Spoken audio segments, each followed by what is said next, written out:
তো নমস্কাৰ আমি জ্ঞানম ষ্টাডি পইণ্টলৈ তোমালোক প্ৰত্যেককে স্বাগতম জনাইছোঁ আজি লৈ আহিছোঁ এটা নতুন ভিডিঅ'টোৰ আৰৰ মেইন কথাখিনি এইখিনিয়ে যে তোমালোকক প্ৰত্যেককে আমি গোটেই সিলেবাসটো এবাৰ ৰিভিজন কৰাই দিব বিচাৰিছোঁ যিহেতু পৰীক্ষা সমাগত মানে ধৰা তোমালোকৰ HSLC পৰীক্ষা নিশ্চয় দি আছে আৰু এবাৰ তোমালোকৰ নেক্সট পৰীক্ষা আছে ম্যাথমেটিক্স গতিকে প্ৰত্যেককে তোমালোকে এইখিনি যদি তোমালোকে চোৱা গোটেইখিনি কিতাপখন ৰিভিজন কৰাৰ নিচিনা হ'ব আৰু যিখিনি কৈছোঁ আমি সেই ধৰণে তোমালোকে প্ৰিপাৰেচনটো কৰাই নিবা গতিকে পৰীক্ষা প্ৰত্যেকৰে ভাল হ'ব সেইটো আশা কৰি আমি বনাইছোঁ আৰু কাৰণ আমাৰ যিখিনি অফলাইন ষ্টুডেন্ট আছে প্ৰত্যেকৰ ঘৰতে মাতি আছে কিন্তু আমি দুদিন বা এদিনত আমি প্ৰত্যেকৰ ঘৰত যোৱাটো সম্ভৱ নহয় সেই কাৰণে ভাবিলো আমি এটা ভিডিঅ' বনাই দিও যাৰ জৰিয়তে তোমালোকৰ প্ৰত্যেকৰে আমি ক'বলগীয়া কথাখিনি যাতে তোমালোকৰ ওচৰত পাইগৈ সেইখিনি আমাৰ মেইন কাৰণ সেইকাৰণে আমি দুইজনে মিলি একেলগে আমাৰ ফুল ৰিভিজন কম্বাইন কুৱেশ্যন এটা সেটআপ লৈ আহিছো গতিকে তোমালোকে আশা কৰোঁ প্ৰত্যেকে ভিডিঅ'টো চাবা মৰমৰ ছাত্ৰ-ছাত্ৰীসকল আশা কৰোঁ তোমালোকৰ সকলোৰে পৰীক্ষা ভালেই হৈছে যদি কাৰোবাৰ ভাবমতে হোৱাও নাই তোমালোকে ইমান চিন্তা কৰিব নালাগে হোৱাখিনিতো হৈ গ'ল তো যিখিনি তোমালোকৰ আহি থকা পৰীক্ষাখিনি ভালকৈ দিয়া যদি তোমালোকে ভাবিছা যে মই ইংলিছত আৰু 10 নম্বৰ বেছি পাব লাগিছিল ঠিক আছে তোমালোকে ইংলিছত যে 10 নম্বৰ কমি গ'ল সেই 10 নম্বৰটো তুমি মেথছৰ পৰা উঠাবা চোৱা তো সেইটো হিচাপত আমি এটা ফুল ৰিভিজন লৈ আছো তোমালোকে গোটেই বছৰটো মেথছখন যিখিনি পঢ়িলা এতিয়া তোমালোকে পৰীক্ষাৰ আগত মেথছখন কেনেকৈ ষ্টাৰ্ট কৰিবা মেথছখনত কোনটো টপিকত মানে কোনটো চেপ্টাৰত কি টপিক আছে সেই গোটেই টপিকবিলাক তোমালোকৰ ওচৰত লৈ আহিছো যাতে তোমালোকে এবাৰ ভালকৈ চাব পাৰা যে এইটো টপিকৰ এইটো এটা ইম্পৰ্টেণ্ট টপিক আছিল এইটো চেপ্টাৰৰ এইখিনি বস্তু চাব লগা আছে এনেকুৱা ধৰণৰ কুৱেশ্যন আহিব পাৰে তো তোমালোকে আইডিয়াটো পাবা আৰু সেই আইডিয়াটো হিচাপত তোমালোকে বহিত কপিত এনচাৰবিলাক কৰাই আছে তেনেকৈ এনচাৰবিলাক তোমালোকে চাবা মিলাই চাবা তো এইখিনি তোমালোকে ভিডিঅ'টো চাবা নিকু ছাৰ আৰু মই দুজনে মিলি কিনে ভিডিঅ'টো বনাইছো সো তাত MCQ খিনি আছে আৰু তোমালোকে যিখিনি নতুনকৈ চাই আছা আজি ফাৰ্ষ্ট টাইম চাই আছা সো তোমালোকক কৈছো যে আমাৰ এটা MCQ সিৰিজ আছে য'ত আমি গোটেইখিনি বস্তু গোটেই চেপ্টাৰৰ MCQ কৰিছো তো তোমালোকে সেই MCQ খিনি চাব পাৰা আৰু যিসকলে আগতে আমাৰ MCQ খিনি চাইছিলা তোমালোকে এবাৰ দিনত ৰিভাইজ কৰিবা সেইখিনি MCQ পৰীক্ষাত প্ৰায় আহি থাকে সো এইখিনি সকলোৰে বেষ্ট অফ লাক ঠিক আছে তোমালোকে ভিডিঅ'টো চাই যোৱা সো আজি আমি প্ৰথমতে ষ্টাৰ্ট কৰিম চেপ্টাৰ 1 ৰ পৰা ঠিক আছে চেপ্টাৰ 1 ৰ পৰা আমি গোটেই কিতাপখন ৰিভাইজ কৰিম তোমালোকে ইয়াত নাভাবিবা যে আমি কিবা কুৱেশ্যন কৰিম কুৱেশ্যন আমি খুব কমে কৰিম তোমালোকে ইয়াত কেনেকৈ পঢ়িবা তোমালোকে কি টপিক টাচ কৰিবা পৰীক্ষাৰ কাৰণে তোমালোকে কোনটো টপিকৰ পৰা কেনেকুৱা ধৰণৰ কুৱেশ্যন প্ৰবেবল কুৱেশ্যন আহিব পাৰে তোমালোকক সেইবিলাক কৰোৱা গৈছে বা তোমালোকৰ বহিটো কৰাই আছে গতিকে ইয়াত আমি আনসাৰ দি নাথাকো আনসাৰ দি থাকিলেতো বহুত দীঘল হৈ যাব তোমালোকে পৰীক্ষাৰ আগত কোনকেইটা টপিক টাচ কৰিবা কোনকেইটা টপিকৰ পৰা কেনেকুৱা ধৰণৰ কুৱেশ্যন আহিব পাৰে কেনেকুৱা MCQ আহিব পাৰে আৰু যিখিনি MCQ অলৰেডি যিখিনি MCQ আহিব পৰা MCQ আছে সেইখিনি আমি অলৰেডি তোমাৰ আমাৰ চেনেলত আছে আমাৰ MCQ প্লেলিষ্টখন চালে তোমালোকে গমে পাবা আমি এটা ৰিভাইজ কৰিম যে তোমালোকে পৰীক্ষাৰ আগত কি পঢ়িবা কি কৰিবা এইখিনি চালে তোমালোকে কিতাপখন গোটেইখিনি বস্তু এটা টাচ হৈ যাব ঠিক আছে সো তোমালোকে আমি আৰম্ভ কৰোঁ আৰু একফালৰ পৰা চাই যাবা ওকে তো প্ৰথম চেপ্টাৰটো হ'ল চেপ্টাৰ 1 বাস্তৱ সংখ্যা এতিয়া তোমালোকে চেপ্টাৰ 1ত কি পাইছিলা যে চেপ্টাৰ 1ত প্ৰথমতে এটা বস্তু আছিল যে ইউক্লিডৰ বিভাজন প্ৰমেয়িকা ঠিক আছে যে a আৰু b দুটা যদি অখণ্ড সংখ্যা দিয়া থাকে তেতিয়া হলে কি আছিল যে a = bq + r সো ইয়াৰ পৰা তোমাৰ দুটা ধৰণৰ কুৱেশ্যন আহিব পাৰে এটাটো তোমাৰ ডেসক্ৰিপটিভ কুৱেশ্যন আহিব পাৰে দীঘল কুৱেশ্যন আৰু এটা MCQ আহিব পাৰে ঠিক আছে সো MCQ কেনেকুৱা আহিব পাৰে যে ইয়াতে তোমাৰ আৰু এটা কন্ডিশন আছিল কন্ডিশনটো কেনেকুৱা আছিল যে 0 আৰটো 0 বা তাতকৈ কি ডাঙৰ আৰু বিতকে কি আছিল সৰু আছিল হয়নে তোমালোকৰ মনত আছে এইটো যে যেতিয়া আমি b দি a হৰণ কৰিম তেতিয়া হলে কি হয় ভাগশেষটো হয় 0 হ'ব বা তাতকৈ কি হ'ব ডাঙৰ হ'ব আৰু বিতকে কি হ'ব সৰু হ'ব তোমালোকে সিম্পলি কথা এটা ভাবা যেতিয়া আমি এটা সংখ্যাক 4 দি হৰণ কৰিম তেতিয়ালে ভাগশেষ আমি কি পাম হয় 0 পাম বা 1 পাম বা 2 পাম বা কি পাম 3 পাম 4 পাম নেকি না পাম যদি b দি হৰণ কৰোঁ আমি b ভাগশেষ পাম নেকি নাপাও সো সিম্পলি হেতু কথাই দিছে ঠিক আছে ইয়াতে সংখ্যা বুলি দিয়া নাই a b হিচাপত দি থৈ দিছে ঠিক আছে সো ইয়াৰ পৰা এনেকুৱা ধৰণৰ কুৱেশ্যন আহিব পাৰে এতিয়া এইটো MCQ কেনেকুৱা হ'ব পাৰে ইয়াত চাৰিটা অপচন দিব পাৰে এনেকুৱাকৈ এটা অপচন দিলে বা এনেকুৱাকৈ এটা অপচন দিলে বা তোমালোকৰ গোটেইকেইটা লেছ দেন দি কিনে এটা অপচন দিলে সো তেতিয়া তোমালোকে কি কৰিব পাৰা এইটো অপচনত চাই দিবা ঠিক আছে তোমালোকে এইটো দেখি আছা না এক মিনিট ৰবা মই কেমেৰাৰ পিছফালে চাই আহি কৈ আছো ওকে আহি আছে ধুনীয়াকৈ ঠিক আছে সো এইখিনি তোমালোকে চাব পাৰা ওকে দেন ইয়াৰ পৰা তোমাৰ গসাউ নিৰ্ণয় কৰা হৈছিল a = bq + r a = bq + r আৰু পৰা আমি কি উলিয়াইছিলো গসাউ উলিয়াইছিলো গসাউ কেনেকৈ উলিয়াইছিলো সাপোজ এটা সংখ্যা দুটা সংখ্যাৰ গসাউ 420 আৰু সাপোজ 120 ইহঁতৰ গসাউ উলিয়াব লাগে সো ইহঁতৰ গসাউ আমি কেনেকৈ উলিয়াইছিলো যে ডাঙৰ সংখ্যাটোক সৰু সংখ্যাটো দি হৰণ কৰিছিলো আমি কেইটামান ষ্টেপ পাই গৈছিলো হয়নে তোমালোকৰ যদি মনত আছে আমি 4টা মান ষ্টেপ পাই গৈছিলো হয় সেই 4টামান ষ্টেপ আমি কেতিয়ালৈ কৰিছিলো যেতিয়ালৈ আমি ভাগশেষ শূন্য নাপাওঁ তোমালোকৰ মনত আছে সো ভাগশেষ শূন্য পোৱাৰ লগে লগে আমি যিহেতু হৰণ কৰোঁতে ভাগশেষ শূন্য পাইছিলো সেইটোৱে হৈছিল আমাৰ কি গসাউ এতিয়া ইয়াৰ পৰা এমচিকিউ আহিব পাৰে ডেছক্ৰিপটিভ আহিব পাৰে ডেছক্ৰিপটিভ যদি আহে তোমালোকৰ গোটেই ষ্টেপবিলাক তোমালোকে কৰি কিনে দেখাই দিব লাগিব বোলে এনেকে গসাউ হ'ল ঠিক আছে যিটো তোমালোকৰ 1.1 এক্সাৰচাইজৰ 1 নম্বৰ কুৱেশ্যন কেইটা হা গতিকে এনেকে আহি দিলেতো তোমালোকে 2 নম্বৰ পাই গলা কিন্তু যদি এমচিকিউ হিচাপত হয় কেনেকুৱা আহিব পাৰে জানানে ইয়াৰ ষ্টেপবিলাকো ইয়াতে দিয়াই থাকিব হা দিয়ে থাকিলে তোমালোকক মিলাব দিব পাৰে যে কোনটো প্ৰথমতে আহিব কোনটো সেকেণ্ডত আহিব কোনটো থাৰ্ডত আহিব যদি মিলাব আহিব পাৰে তোমালোকে কি কৰিবা এই অৰ্ডাৰটো চাবা মানে যাক আমি হৰণ কৰিছো সেই সংখ্যাটো সদায় ডাঙৰৰ পৰা সৰুলৈ আহে ঠিক আছে সো তেনেকে তোমালোকে চালে বুজি পাবা যদি তোমালোকৰ কনসেপ্টটো আছে এডু কুৱেশ্যন তোমালোকে পাৰিবা সো এনেকুৱা ধৰণৰ ইউক্লিডৰ বিভাজন প্ৰমেয়িকা বা বিভাজন কলন বিধিৰ পৰা এটো এমচিকিউ আহিব পাৰে তাৰ পিছত ইয়াৰ পৰা ডেছক্ৰিপটিভ কেনেকুৱা কুৱেশ্যন আহিব পাৰে তোমালোকৰ কিতাপত আছে নে যে সকলোবোৰ যোগাত্মক অখণ্ড সংখ্যা সকলোবোৰ যোগাত্মক অযুগ্ম অখণ্ড সংখ্যা 6q + 1 আজি 6q + 3 আজি বা 6q + 5 আজি বা 4q + 1 আজি বা 4q + 3 আজি বা 2q + 1 আজি তেনেকুৱা ধৰণৰ কুৱেশ্যন বিলাক তোমালোকে চাবা এক্সাম্পল দুটা কুৱেশ্যন আছে এক্সাৰসাইজটো তিনিটামান কুৱেশ্যন আছে চাবা দেন তোমালোকৰ থাইজেম + 1 তেনেকুৱা ধৰণৰ এটা কুৱেশ্যন আছিল নহয় সেই কুৱেশ্যনটো চাবা যে যিকোনো যোগাত্মক অখণ্ড সংখ্যাৰ বৰ্গ এনেকুৱা ধৰণৰ আহি লিখিব পাৰি ঠিক আছে 9m এটা আছিল ঠিক আছে এবাৰ 9q + 1 তেনেকুৱা কুৱেশ্যন বিলাক চাবা ঠিক আছে সো এইখিনি আছিল ইউক্লিডৰ কলন বিধি এতিয়া দেন আমি ইউক্লিডৰ কলন বিধি যোৱাৰ পিছত বা ইউক্লিডৰ প্ৰমেয়িকা যোৱাৰ পিছত আমি দুটা বস্তু পাইছিলো এটা আছিল লসাগু আৰু এটা গসাগু সো তোমালোকৰ মনত আছে লসাগু যদি দুটা সংখ্যা a আৰু b লসাগু উলিয়াম লসাগু আৰু গসাগুৰ পূৰণফলটো তোমালোকে এটি ইম্পৰ্টেন্ট বস্তু সংখ্যা দুটাৰ পূৰণফলৰ সমান তোমালোকে এটো জানা যে দুটা সংখ্যা যেতিয়া লসাগু আৰু গসাগু উলিয়াম তেতিয়া আমি কি হয় সংখ্যা দুটা লসাগু আৰু গসাগু যেতিয়া পূৰণ কৰি দিম আমি সংখ্যা দুটাই পাও ঠিক আছে সো এইখিনি তোমালোকৰ হৈছে জানা বস্তু এটা ইয়াৰ পৰা কেনেকুৱা কুৱেশ্যন আহিব পাৰে ইয়াৰ পৰা তোমালোকৰ এনেকুৱা কুৱেশ্যন আহিব পাৰে হয় লসাগু দিলে আৰু সংখ্যা দুটা দি থৈ দিছে তেতিয়াহ'লে তুমি কি উলিয়াব লাগে গসাগু উলিয়াব লাগে ইয়াত তুমি বহাই দিলে পাবা বা সংখ্যা দুটা দি থৈ দিছে গসাগু দিছে লসাগু উলিয়াব লাগে ঠিক আছে বা আজিকালি আৰু কনসেপচুৱেল এনেকুৱা কুৱেশ্যন দিব পাৰে যে সংখ্যা দুটা ধৰা 3:4 অনুপাতত আছে লসাগু দি থৈ দিছে বা গসাগু দি থৈ দিছে তেতিয়াহ'লে সংখ্যা দুটা কি হ'ব সো লসাগু আৰু গসাগু বিভিন্ন ধৰণৰ তোমালোকৰ কুৱেশ্যন আহিব পাৰে ঠিক আছে তাৰপিছত গসাগু উলিয়াটো তোমালোকে গমেই পালা গসাগু উলিয়াটো আমি ইউক্লিডৰ কলন বিধি প্ৰয়োগ কৰি উলিয়াব পাৰো কিন্তু তাৰ উপৰিও আমি আৰু এটা পদ্ধতি হয় লসাগু আৰু গসাগু উলিয়াইছিলো কেনেকৈ উলিয়াইছিলো তোমালোকৰ মনত আছে নে যেতিয়া আমি হৰণ কৰি কিনে কৰিছিলো সাপোজ 120 2 দি 60 2 দি 30 এনেকৈ আমি কৰি গৈছিলো যে ঠিক আছে হাইয়েষ্ট পাৱাৰ আৰু লোৱেষ্ট পাৱাৰ সো সেইখিনি তোমালোকে চাবা এতিয়া সেইখিনি তোমালোকে উলিয়াব দিব পাৰে যে দুটা সংখ্যা দি সিহঁতৰ লসাগু আৰু গসাগু উলিয়াব দিব পাৰে কিন্তু যেহেতু আজিকালি পেপাৰবিলাক কনসেপচুৱেল যেনেকৈ কুৱেশ্যন আহাৰ চান্স খুব কম যদি আহেটো ভালে কথা ঠিক আছে সো তেনেকুৱা নিদি তোমালোকক কি কৰিব দিব পাৰে যে লসাগু আৰু গসাগু কোনবা এটা দি থৈ দিব এনেকুৱা ধৰণৰ কুৱেশ্যন দিব পাৰে সাপোজ এটা সংখ্যা দিয়া আছে দুটা সংখ্যা দিছে এটা সাপোজ a³ b² c³ আৰু এটা সংখ্যা দিয়া আছে সাপোজ a⁴ b c² তেতিয়াহ'লে ইহঁতৰ লসাগু আৰু গসাগু কি হ'ব সুধিব পাৰে ঠিক আছে সো যেতিয়া গসাগু উলিয়াব দিয়ে গসাগু মানে তোমালোকৰ কি যিকেইটা কমন আহে ইয়াতে a 3টা আছে ইয়াত a 4টা আছে গতিকে a 3টা কমন আহিল b 2টা আছে b এটা আছে গতিকে b আহিল c 3টা আছে c 2টা আছে c 2টা সো এইকেইটা আহিব গসাগু মানে যিকেইটা তোমালোকৰ আটাইত কমন থকা কেইটা আহিব আৰু লসাগু হলে হাইয়েষ্ট বেছি থকা কেইটা আহিব তাৰমানে কি আহিব a⁴ b² আৰু কি আহিব c³ এনেকুৱা ধৰণৰ কুৱেশ্যন আহিব পাৰে বা কেতিয়াবা এনেকুৱা সিম্পল কুৱেশ্যন দিব পাৰে যে a আৰু b যদি দুটা সহমৌলিক সংখ্যা হয় তেতিয়াহ'লে সিহঁতৰ লসাগু কিমান গসাগু কিমান তাৰমানে যদি দুটা মৌলিক সংখ্যা থাকে সাপোজ 3 আৰু 5 সিহঁতৰ লসাগু যেতিয়া উলিয়াব লসাগু উলিয়াব লাগিলে আমি কি কৰোঁ 3 আৰু 5 ডাইৰেক্ট পূৰণ কৰি দিওঁ 3 5 গুণ 15 আৰু যেতিয়া গসাগু উলিয়াব দিব পাৰে কমন কি আহে ইহঁতৰ পৰা কমন কি আহে কোৱাচোন 3 মানে 1 পূৰণ 3 5 মানে 1 পূৰণ 5 তো কমন আহিল কি 1 তেতিয়া গসাগু কিমান আহিব 1 আহিব কিন্তু যদি 3 আৰু 5 বুলি আমি এক্সাম্পল লৈহে কৰিছো যদি সংখ্যা দুটা a আৰু b দিলে হয় a আৰু b দিয়ে থাকিলে সিহঁতৰ লসাগু হ'ব সংখ্যা দুটাৰ পূৰণফল তাৰমানে ab আৰু গসাগু দিলে কি হ'ব 1 ঠিক আছে সো এনেকুৱা ধৰণৰ কুৱেশ্যন বিলাক তোমালোকে চাবা আৰু যদি যিসকলে টেষ্ট পেপাৰ চাইছে তোমালোকে গমেই পাবা টেষ্ট পেপাৰত এবাৰ বিভিন্ন ধৰণৰ কুৱেশ্যন আছে লসাগু গসাগুৰ ওপৰত ঠিক আছে তেনেকুৱা কুৱেশ্যন বিলাক চাবা দেন তোমালোকৰ লসাগু গসাগুৰ এপ্লিকেশ্যন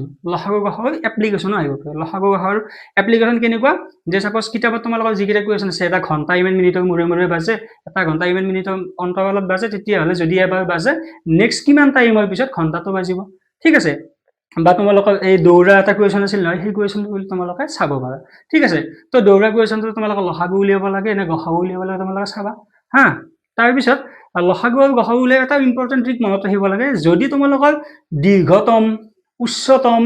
হাইষ্ট বা অতি বেছি সৰ্বোচ্চ তেনেকুৱা ধৰণৰ যদি বস্তুবিলাক শব্দবিলাক পোৱা তোমালোকে গম পাবা সেইটো হ'ল গসাউ ঠিক আছে হাইষ্ট আৰু যদি নিম্নতম অতি কম সৰ্বনিম্ন তেনেকুৱা ধৰণৰ থাকিলে তোমালোকৰ কি হয় লসাগু উলিয়ালে হৈ যায় ঠিক আছে তাৰপিছত তোমালোকৰ এই যিটো দৌৰা কুৱেশ্যন ক'লে সেই কুৱেশ্যনটো চাবা তাৰপিছত তোমালোকৰ এটা অনাতাঁৰ কেন্দ্ৰৰ এটা অসম সংগীতটো ইমান দিনত এক মাহত 10 দিনৰ মূৰে মূৰে বাজে নেকি তেনেকুৱা এটা কুৱেশ্যন আছিল নহয় সেই কুৱেশ্যনটো তোমালোকে চাবা ঠিক আছে চ' এইখিনি আছিল লসাগু গসাগু কনচেপ্টখিনি গ'ল দেন তোমালোকে চাবা পৰিমেয় আৰু অপৰিমেয় আহিব অপৰিমেয় সংখ্যা চ' তাৰ পৰা MCQ আহিব পাৰে যে 4টা সংখ্যা দিলে 4টা সংখ্যাৰ কোনটো পৰিমেয় সুধিব পাৰে বা কোনটো অপৰিমেয় সুধিব পাৰে জেনেৰেলি এটা পাইটো অপশ্যনত দি থৈ দিয়ে পাইটো এটা কি সংখ্যা অপৰিমেয় সংখ্যা ঠিক আছে বা পৰিমেয় সংখ্যা এটাই দিলে বাকি এটা অপৰিমেয় সংখ্যা দিলে পৰিমেয়টো বাছি উলিয়াব দিব পাৰে ঠিক আছে তেনেকুৱা সিম্পল কুৱেশ্যন তোমালোকৰ আহিব পাৰে এতিয়া অপৰিমেয়ৰ পৰা এইটো এটা সিম্পল কুৱেশ্যন হ'ল দেন অপৰিমেয়ৰ পৰা তোমালোকৰ এটা ডেসক্ৰিপটিভ কুৱেশ্যনো আহিব পাৰে চ' অপৰিমেয় বুলি প্ৰমাণ কৰা 3টামান ফৰ্মেটৰ কুৱেশ্যন আছিল মনত আছে নে তোমালোকৰ ফাৰ্ষ্ট ফৰ্মেটটো হ'ল যে √2 √3 √5 √7 এনেকুৱা এটা ফাৰ্ষ্ট ফৰ্মেট ঠিক আছে যদি এনেকুৱা কুৱেশ্যন আহে এইকেইটা অকমান দীঘল হয় ঠিক আছে তোমালোকে প্ৰেক্টিছ কৰিলে তোমালোকে পাৰিবা বুলি মোৰ বিশ্বাস আছে ঠিক আছে চ' যদি নোৱাৰো একবাৰ তোমালোকে চাই যাবা হা তাৰপিছত দেন এনেকুৱা ধৰণৰ কুৱেশ্যন আহে যে 2√2 3√5 4√5 এনেকুৱা ধৰণৰ কুৱেশ্যন বিলাক আছে ঠিক আছে এইকেইটা ইয়াতকে অকমান কি ছুটি শৰ্ট মেথডত আমি ইয়াত ইউজ কৰো দেন 2 + √3 4 + 3√2 7 - 3√5 বা 1 ইয়াত 1/√2 চ' এনেকুৱা ধৰণৰ কুৱেশ্যনো আহিব পাৰে এইটো এটা থাৰ্ড ফৰ্মেট চ' এই দুটা ফৰ্মেট আহিলে অকমান ছুটি হয় এইটো ফৰ্মেটত অকমান দীঘল হয় আমি এই আৰু বি ধৰি কিনে ক'লো যে তিনিটাতে চ' তেনেকে তোমালোকে এবাৰ চাই যাবা ঠিক আছে চ' এইখিনি আছিল অপৰিমেয় সংখ্যা চ' অপৰিমেয় সংখ্যাৰ পৰা এনেকুৱা ধৰণৰ কুৱেশ্যন আহিব পাৰে এপ্লিকেশ্যন আহিব পাৰে বা কেতিয়াবা এনেকুৱা দিব পাৰে যে আটাইতকৈ সৰু কি সংখ্যাৰে পূৰণ কৰিলে এইটো সংখ্যা এটা অপৰিমেয় সংখ্যা তোমালোকে যদি টেষ্ট পেপাৰ চাইছা বা আগৰ প্ৰিভিয়াছ কুৱেশ্যন পাইছা তোমালোকে পাইছা চাগে এইটো কুৱেশ্যন √27 √27 লগত আটাইতকৈ সৰু কি সংখ্যাৰে পূৰণ কৰিলে এটা পৰিমেয় সংখ্যা হ'ব এইটোতো অপৰিমেয় সংখ্যা √27 মানে 3√3 গতিকে ইয়াৰ লগত কি পূৰণ কৰি দিম আমি যদি √3 টো উচাব লাগে √3 দিয়ে পূৰণ কৰি দিম তাৰমানে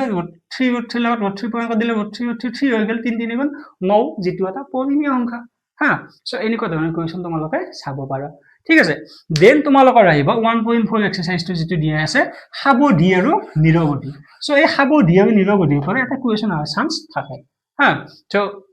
4টা কুৱেশ্যন দিব 4টা অপশ্যন দিব পাৰে কোনটো সাৱধি কোনটো নিৰৱধি বাছি উলিয়াব দিব পাৰে তো যেতিয়া তোমালোকে সাৱধি বা নিৰৱধি উলিয়াব দিব পাৰে সাৱধি মানে কি দশমিক বিস্তৃতি পৰিসমাপ্ত মানে দশমিকৰ পিছত কিমানটা সংখ্যা আছে আমি হিচাপ কৰিব পাৰো বা দশমিকৰ পিছত সংখ্যাবিলাক শেষ হৈ যায় এটা টাইমত শেষ হৈ যায় কিন্তু নিৰৱধি মানে শেষ হৈ নাযায় যেনে ধৰক 1/7 7 যেতিয়া আকৌ হৰণ কৰি দিম ইয়াৰ মানটো ওলাই যাই থাকে ঠিক আছে এতিয়া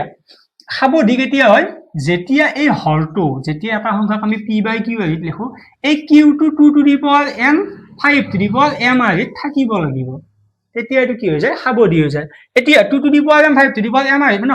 2 থাকিব লাগিব 5 থাকিব লাগিব বা 2 আৰু 5 এক্সট্ৰা থাকিলে কথা না মানে হয় 2 থাকিলেও হ'ব বা 5 থাকিলেও হ'ব বা 2 আৰু 5 দুটা থাকিলে হ'ব এতিয়া 2 যেইটা থাকে বা 5 যেইটা থাকে তাৰ ওপৰত ডিপেন্ড কৰি কিনে আমি ক'ব পাৰো যে দশমিকৰ পিছত কেইটা সংখ্যা থাকে ফৰ এক্সাম্পল 1/8 যেতিয়া 8 দিয়ে আকৌ হৰণ কৰিব আমি কি পাওঁ 0.125 নে 145 কিবা এটা পাওঁ ঠিক আছে এইটো চাই লবা তাৰপৰা দশমিকৰ পিছত আমি কেইটা সংখ্যা পাওঁ 3টা সংখ্যা পাওঁ এতিয়া আমি এটা হৰণ নকৰাকৈ ক'ব পাৰো 3টা সংখ্যা পাম নে 4টা সংখ্যা পাম নে 5টা সংখ্যা পাম নে কি পাম তো কেনেকৈ ক'ব যে তোমালোকে মনত পেলাবা এইখিনি বস্তু আমি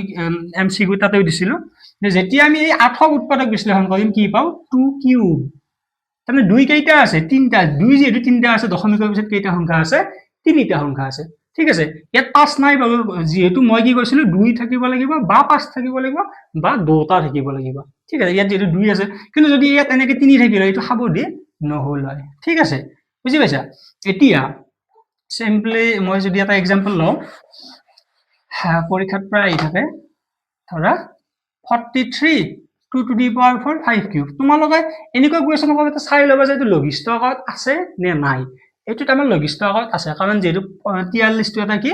43 টো এটা তোমাৰ মৌলিক সংখ্যা তাৰমানে 43ক আমি বেলেগ সংখ্যা দি হৰণ কৰিব নোৱাৰি তাৰমানে এইটো কাটা কাটি আৰু নাযায় যিহেতু কাটা কাটি নাযায় ইয়াত হাইষ্ট কেইটা আছে চোৱা 2 হাইষ্ট 4টা আছে 3 5 3টা আছে গতিকে হাইষ্ট কিমান আছে 4 গতিকে দশমিকৰ পিছত কেইটা সংখ্যা থাকিব 4টা সংখ্যা থাকিব ইয়াত একচুয়ালি কনসেপ্ট আছে যে ইয়াত 4টা আছে ইয়াত 3টা আছে গতিকে ইয়াকো আমি 4টা বনাব লাগে ইয়াত 5 দি পূৰণ কৰি দিম এটা 5 দি পূৰণ কৰি দিম ইয়াতো 5 দি পূৰণ কৰি দিম ইয়াত 5 4টা হৈ গ'ল তাৰ 2 4টা হৈ গ'ল তাৰমানে 2 4টা 5 4টা মানে 2 5 গুণ 10 10 4টা হৈ গ'ল আৰু 10 4টা মানে একৰ পিছত 4টা মানে শূন্য দশমিকৰ পিছত 4টা সংখ্যা থাকিব তেনেকুৱা আৰু যদি তোমালোকৰ ইভেন কনসেপ্ট নাজানাও তোমালোকে চিন্তা কৰিব নালাগে পৰীক্ষাৰ কাৰণে তোমালোকে কি কৰিবা যে হাইষ্ট পাৱাৰ কিমান আছে চাবা আকৌ এই কোৱেশ্যনটো এবাৰ পৰীক্ষাত এনেকৈ দিছিল 43 নিদি 4 টু দি পাৱাৰ 3 দিছে তেতিয়া তোমালোকে কি কৰিবা তেতিয়া চাই ল'বা এইটো আৰু এইটো কাটা কাটি যায় কেনেকৈ এইবাৰ কাটা কাটিছে তোমালোকে চাই ল'বা কিবা এটা বাৰ কাটা কাটি যায় ওকে এতিয়া তোমালোকে চোৱা 2 টু দি পাৱাৰ 4 টো গুচিয়ে গ'ল তো হাইষ্ট 4 থাকিল নেকি পাৱাৰ নাথাকিল তো হাইষ্ট কিমান থাকিল 3 থাকিল যেহেতু হাইষ্ট 3 থাকিল তেতিয়াহ'লে তোমাৰ কি হ'ল ইয়াতে এনসাৰটো কি হ'ব দশমিকৰ পিছত কেইটা সংখ্যা থাকিব 3টা সংখ্যা থাকিব বুজি পাইছা সো এনেকুৱা ধৰণৰ কুৱেশ্যন তোমালোকৰ কাৰণে ইম্পৰ্টেন্ট হ'ব সো এইখিনি আছিল তোমালোকৰ কিতাপৰ বস্তু আৰু ইয়াৰ বাহিৰে তোমালোকে ইউনিক কুৱেশ্যন হয়তো পাব পাৰা 4-5টা মান তেনেকুৱা ইউনিক কুৱেশ্যন পাবা তোমালোকে অকমান যত মানে পাজল লাগিব পাৰে কিন্তু হলে তোমালোকে জানা কনসেপ্টৰ ভিতৰতে থাকিব তোমালোকে অকমান ব্ৰেইনটো ইউজ কৰিবা পাৰিবা ঠিক আছে হৈ গ'ল সো ইয়াতে আমি চেপ্টাৰ 1 টো শেষ কৰোঁ সো চোৱা চেপ্টাৰ 2 চেপ্টাৰ 2 ত আমি আহো এবাৰ চেপ্টাৰ 2 টো আছিল কি বহুপদ হা তো চেপ্টাৰ 2 ফাৰ্স্ট এক্সাৰসাইজত বিশেষ নাই কিন্তু ফাৰ্স্ট এক্সাৰসাইজৰ পৰা এমসিকিউত কোৱেশ্যন চান্স আছে ঠিক আছে তাৰমানে তোমালোকৰ ফাৰ্স্টত এনেকুৱা ধৰণৰ গ্ৰাফ কিছুমান আছিল হয়নে এনেকুৱা গ্ৰাফ আছিল বা এনেকুৱা গ্ৰাফ আছিল বা তোমাৰ কি আছিল এনেকুৱা গ্ৰাফ আছিল হয় তো এতিয়া আমাক কোৱেশ্যনটো এনেকৈ দিব পাৰে যে এইটো কেতিয়া হয় চোৱা যেতিয়া বহুপদ থাকে বহুপদটো আমি দ্বিঘাত বহুপদে মেইনলি পাইছিলো তাৰমানে ax² + bx + c এনেকুৱা আৰু ঠিক আছে এইটো এটা বহুপদ equal to 0 দিয়াৰ লগে লগে এটো সমীকৰণ হৈ যাব তোমালোকে জানা এতিয়া কেতিয়া এইটো হয় হা আৰু কেতিয়া এইটো হয় এতিয়া চোৱা ইয়াতে যেটো ঘাত 2 আছে তাৰ মানে আমি যদি গ্ৰাফ আকো গ্ৰাফ গিলে এই x অক্ষৰডালত কেইটা বিন্দুত ছেদ কৰিব দুটা বিন্দুত ছেদ কৰিব তাৰ পৰা ইকুৱেশ্যন আহে যে সাপোজ এনেকুৱা দিলে যে এডাল বহুপদ y = fx বহুপদ ৰাখিল লেখডালে x অক্ষক দুটা বিন্দুত ছেদ কৰিছে তেতিয়া হলে বহুপদটো শূন্য সংখ্যা কিমান ঠিক আছে বা বহুপদটো সমাধান কৰিলে শূন্য কিমানটা পাম তেতিয়া তোমালোকে গম পাবা যে x অক্ষক যিমানটা বিন্দুত ছেদ কৰে শূন্য সংখ্যা কিমানটা যদি x অক্ষক 4টা বিন্দুত ছেদ কৰে শূন্য সংখ্যা কিমান হ'ব 4টা ইয়াত তোমাৰ শূন্য সংখ্যা কিটা 1 2 3 4 5টা মানে x অক্ষক 4টা 5টা বিন্দুত ছেদ কৰিছে গতিকে শূন্য সংখ্যা কিটা 5টা এনেকুৱা কোৱেশ্যন আহিব পাৰে এতিয়া কোৱেশ্যনটো হ'ল যে যেতিয়া ইয়াৰ বহুপদটো আমি আকৌ হয় এনেকুৱা হয় বা এনেকুৱা হয় মানে হয় সিধা ইউ বা উল্টা ইউ এই সিধা ইউ কেতিয়া হয় যেতিয়া এই এৰ মানটো গ্ৰেটাৰ দেন 0 হয় আৰু উল্টা ইউ কেতিয়া হয় যেতিয়া এৰ মানটো শূন্যতকে সৰু হয় তোমালোকে এই বস্তুটো চাই লবা ঠিক আছে কেতিয়াবা আকৌ কোৱেশ্যনটা এনেকৈ দিব পাৰে যে y = fx লেখ দাও x অক্ষৰ সমান্তৰাল তেতিয়া হলে শূন্য সংখ্যা কিমান সো যেতিয়া x অক্ষৰ সমান্তৰাল হ'ব এডাল x অক্ষ সো x অক্ষৰ সমান্তৰাল হ'লে এনেকুৱা হ'ব বা এনেকুৱা হ'ব তেতিয়া হলে তোমালোকে শূন্য পাবা নেকি মানে x অক্ষক কাটা কাটি কৰিব নেকি নকৰে তো যেহেতু x অক্ষক কাটা কাটি নকৰে তেতিয়া হলে তাত শূন্য সংখ্যা নাথাকিব মানে শূন্যতা থাকিব ঠিক আছে তোমালোকে শূন্য আগবলে এই বস্তুটো জানি লবা তাৰ মানে চলকৰ যেটো মানৰ কাৰণে বহুপদ এটাৰ মান শূন্য সমান হয় মানে 0 সমান হয় তাকে বহুপদটো শূন্য বুলি কোৱা হয় ঠিক আছে তোমালোকৰ বাবে এনেকুৱা লিখা কোৱেশ্যন নাই কিন্তু হলো এটি কোৱেশ্যন এবাৰ এই যেতিয়া মাজতে তেনেকুৱা সিস্টেম এটা হৈছিল যে 10টা মান লিখা কোৱেশ্যন আছিল তেতিয়া 1 মাৰ্কস তেনেকুৱা কোৱেশ্যন আহি গৈছিল ঠিক আছে সো এইখিনি তোমালোকে পাৰিবা হল এতিয়া তোমালোকৰ ইম্পৰ্টেন্ট আহিল বহুপদৰ শূন্য আৰু সহগৰ মাজত সম্পৰ্ক উলিয়া তাৰ পৰা তোমালোকে এটা 4 নম্বৰ ইকুৱেশ্যন আৰ চান্স বহুত বেছি 2 নম্বৰ চেপ্টাৰৰ পৰা 4 নম্বৰ ইকুৱেশ্যন আহে যে যেতিয়া ax² + bx + c ইয়াৰে শূন্য কেইটা থাকিব দুটা আলফা আৰু কি বিটা সো তেতিয়া আমি কি পাইছিলো আলফা + বিটা ইকুৱেল পাইছিলো -b/a আৰু আলফা * বিটা ইকুৱেল কি পাইছিলো c/a ঠিক আছে সো ইয়াৰ পৰা তোমাৰ এমসিকিউ আৰ চান্স বেছি আৰু ইয়াৰ পৰা তোমাৰ 4 নম্বৰ ইকুৱেশ্যনটো আহিব পাৰে সো আমাক কি কৰিব পাৰে ইয়াৰ পিছত আমি আৰু এটা বস্তু পাইছিলো যেতিয়া আমি এটা বহুপদত শূন্য দুটা পাও তেতিয়া হলে আমি বহুপদটো যদি নাজানো বহুপদটো উলিয়াব পাৰো কেনেকৈ উলিয়াইছিলো যে x² - alpha + beta * x + alpha beta এনেকৈ বহুপদটো হৈ গৈছিল তাৰমানে যদি আমি শূন্য দুটা জানো শূন্য দুটাৰ যোগফল আৰু শূন্য দুটাৰ পূৰণফলটো উলিয়াই লৈ ইয়াতে আমি কি কৰি দিম বহুৱাই দিম ঠিক আছে সো ইয়াৰ পৰা এমসিকিউ আহিব পাৰে যে এটা শূন্য 3 তাৰপিছত শূন্য দুটাৰ যোগফল 5 এটা সংখ্যা যদি 3 এটা শূন্য যদি 3 হয় আলফা মানে কিমান 3 আৰু যোগফল বুলি কৈছে যোগফল মানে আলফা প্লাস বিটা 5 তাৰমানে বিটা ইকুৱেল কিমান হ'ব 3 2 5 তাৰমানে বিটা মান কিমান হ'ল 2 তাৰমানে শূন্য দুটাৰ যোগফল 5 তাৰমানে এতে 5 শূন্য দুটা পূৰণ কৰি দিলে কিমান 3 2 6 তাৰমানে এনেকুৱা হ'ব x square minus 5x plus 6 ঠিক আছে বা কেতিয়াবা কি কৰিব পাৰে আজিকালি শূন্য দুটা ইমান অনুপাতত আছে ঠিক আছে তেনেকুৱা ধৰণৰ কুৱেশ্যন অহাৰ চান্স থাকে তোমালোকে এনেকুৱা কুৱেশ্যন পাবাই কিন্তু পৰীক্ষাত 90% চান্স আছে যে শূন্য আৰু সহগৰ মাজত সম্পৰ্ক উলিওৱা বা সমীকৰণ বহুপদ বনোৱা তেনেকুৱা কুৱেশ্যন অহাৰ চান্স পাবা আছে ওকে সো সেইখিনি তোমালোকে চাবা এনেকুৱা ধৰণৰ কুৱেশ্যন কিন্তু আমি আমাৰ যেটো এমসিকিউ সিৰিজ তাত আছে তোমালোকে যদি ডাউট আছে যাৰ যাৰ এইকেইটা কুৱেশ্যন খেলিমেলি আছে তোমালোকে সেই ভিডিঅটোত যাই তোমালোকে চাবা ঠিক আছে আমি প্লেলিষ্টখন কমেন্ট বক্সত বাৰু দি দিম তোমালোকে এমসিকিউ খিনি তাৰ পৰা চাব পাৰিবা ওকে এতিয়া আহিব 4 নম্বৰ কুৱেশ্যন তো কেতিয়াবা এনেকুৱা দিব পাৰে যে শূন্য উলিওৱা শূন্য আৰু সহগৰ মাজত সম্পৰ্ক স্থাপন কৰা যেটো তোমালোকৰ কিতাপত কুৱেশ্যন আছিল x square minus 7x plus 10 তেনেকুৱা এটা কুৱেশ্যন আছিল নহয় প্লাস না মাইনাস আছিল কিবা এটা কনফিউজন আছে ঠিক আছে চাই লবা एग्जांपल 1 নে 2 সো তেনেকুৱা ধৰণৰ কুৱেশ্যন চাবা যিখিনি এক্সাৰসাইজত আছে সেইকেইটা কুৱেশ্যন চাবা কিন্তু মানে লাষ্ট 3-4 বছৰ মানৰ পৰা কি কৰি দি আছে এইটো চেপ্টাৰৰ পৰা এটা বনাই দিয়া কুৱেশ্যন আহি আছে যেটো অকমান ট্ৰিকি কুৱেশ্যন কিন্তু তোমালোকে ভয় খাব নালাগে ট্ৰিকি কুৱেশ্যন হলে তোমালোকে এই বস্তুবিলাক পাৰিবা তোমালোকে জানাৰ ভিতৰতে আহিব ঠিক আছে যেনেকৈ এবাৰ টেষ্ট পৰীক্ষাত কামৰূপ ব্ৰাহ্মণত তেনেকুৱা এটা কুৱেশ্যন দিছিল কিন্তু অকমান ভাবিলে ওলাই গৈছে ঠিক আছে তোমালোকে তাৰ পৰা সেই 4 নম্বৰ কুৱেশ্যনটো মিছ নকৰিবা ওকে তাৰপিছত তোমালোকৰ তাতে আকৌ 2.2 2 আৰু 3 নম্বৰ কুৱেশ্যনত এনেকুৱা দিয়া আছিল শূন্য দুটা দিয়া আছিল বহুপদটো উলিয়াব লাগে তোমালোকে চাবা সেই কুৱেশ্যনটো তোমালোকে ভালকৈ পঢ়িবা কেতিয়াবা কি হয় শূন্য দুটা দিয়াই থাকে আৰু কেতিয়াবা কি হয় শূন্য দুটা যোগফল আৰু পূৰণফল দিয়ে যদি শূন্য দুটা দিয়াই আছে তাৰমানে গম পাবা আলফা আৰু বিটা দিয়াই আছে যদি শূন্য দুটা যোগফল দিয়া আছে আলফা প্লাস বিটা দিয়া আছে আৰু আলফা বিটা দিয়া আছে ঠিক আছে যদি শূন্য দুটা দিয়াই থাকে তেতিয়াহলে যোগফল আৰু পূৰণফল তুমি উলিয়াই লৈহে তাত বহাবা কত বহাবা যে x square minus alpha plus beta into x plus alpha beta কিন্তু যদি শূন্য দুটা যোগফল আৰু পূৰণফল অলৰেডি দিয়া আছে তোমালোকে ইয়াত ডাইৰেক্ট বহাবা ঠিক আছে সো হেইটো তোমালোকে ভুল নকৰিবা ওকে তাৰ পিছত আহিল তোমালোকৰ ফলন বিধি প্ৰয়োগ কৰি হৰণ কৰা তোমালোকে জানা px = এনেকুৱা আছিল px = gx into qx plus rx ইয়াৰ পৰা তোমালোকে এটা 4 নম্বৰ ইকুৱেশ্যন আহিব পাৰে ঠিক আছে এইটো তোমালোকে চাব পাৰা যে এটা হৰণ অংক দিব পাৰে এদিকে বিভাজন ফলন বিধিটো প্ৰয়োগ কৰিব দিব পাৰে আমি g এৰে হৰণ কৰিব যাক হৰণ কৰি সেইটো হ'ল px g এৰে হৰণ কৰি সেইটো হ'ল gx যিমান বাৰ গল ভাগফল তাক কোৱা হয় কি qx% আৰু যেটো ভাগশেষ ৰল তাক কোৱা হয় কি rx ঠিক আছে তো কিতাপত যিখিনি কুৱেশ্যন আছে সেই কুৱেশ্যনখিনি চাবা আৰু তাতে এটা ইম্পৰ্টেন্ট কুৱেশ্যন আছে যেটো एग्जांपलটো দিয়া আছে যে সাপোজ এটা বহুপদ দি থৈ দিছে বহুপদত সাপোজ x ৰ ঘাত হাইছ 4টা আছে যেটো x ৰ ঘাত হাইছ 4টা আছে তেতিয়াহলে তোমালোকৰ শূন্য কেইটা থাকিব 4টা থাকিব সো 4টা শূন্য থাকিব কিন্তু দিয়া থাকিব দুটা শূন্য বাকি দুটা উলিয়াব লাগে তো তেনেকুৱা শূন্য উলিওৱা কুৱেশ্যন বিলাক আহিব পাৰে সো তোমালোকে চেপ্টাৰ 2 এইখিনি কুৱেশ্যন চাবা আৰু চেপ্টাৰ 2 ৰ পৰা যিখিনি এমসিকিউ আহে এমসিকিউ খিনি তোমালোকে আমাৰ তাতে ভিডিঅ'টোত গৈ চেক কৰিবা তাত তোমালোকে বহুখিনি এমসিকিউ পাবা আৰু তোমালোকৰ হেল্প হ'ব ঠিক আছে আৰু যিখিনি 4 নম্বৰ কুৱেশ্যন কি টেবল কুৱেশ্যন খিনি চাবা 2.2 2.3 আৰু এক্সট্ৰা কুৱেশ্যন যদি তোমালোকে প্ৰেক্টিছ কৰিলে ভাল কথা আৰু যদি কিতাপ পৰীক্ষাত কুৱেশ্যনটো দেখি কিনে ভয় হোৱা তোমালোকে অকমান ট্ৰাই কৰি ভাবিলে নিশ্চয় আনসাৰটো ওলাব ঠিক আছে ওকে হল তো চেপ্টাৰটোত আৰু আমি বিশেষ অংক কৰি দি থকা নাই তোমালোকৰ লগত নোটছ আছে বুলি ভাবিছো তো তোমালোকে তেনেকে চাবা ঠিক আছে ঠিক আছে চেপ্টাৰ 3 পৰা কেনেকুৱা কুৱেশ্যন আহিব পাৰে যে চেপ্টাৰ 3 পৰা তোমালোকে এটা এমসিকিউ কুৱেশ্যন পাবাই ঠিক আছে সো এমসিকিউ টো কেনেকুৱা হ'ব পাৰে যে তোমালোকৰ সংগত হয় নে অসংগত হয় সুধিব পাৰে বা তোমালোকৰ মানে তোমালোকৰ এজোৰ সমীকৰণ দিব হা এজোৰ ৰৈখিক সমীকৰণ দিব চেপ্টাৰটোৰ নামে যেটো দুটা চলকৰ ৰৈখিক সমীকৰণৰ জৰিয়তে দুটা চলক যুক্ত এজোৰ ৰৈখিক সমীকৰণ দিব সেই সমীকৰণটো তোমালোকে এনালাইসিস কৰিব দিব যে এটো সংগত হয় নে অসংগত হয় বা সেই সমীকৰণ দুটা কেইটা সমাধান থাকিব এটা সমাধান থাকিব নে অহিমংগক সমাধান থাকিব নে সমাধান নাথাকিব বা তোমালোকক এনেকুৱা কৰিব পাৰে যে সমীকৰণ দুটা যি আছে সেই সমীকৰণ দুটা যদি আমি লেখ আকো গ্ৰাফ দুডাল কেনেকুৱা হ'ব এটা বিন্দুত কাটাকাটি কৰিব নে মিলি যাব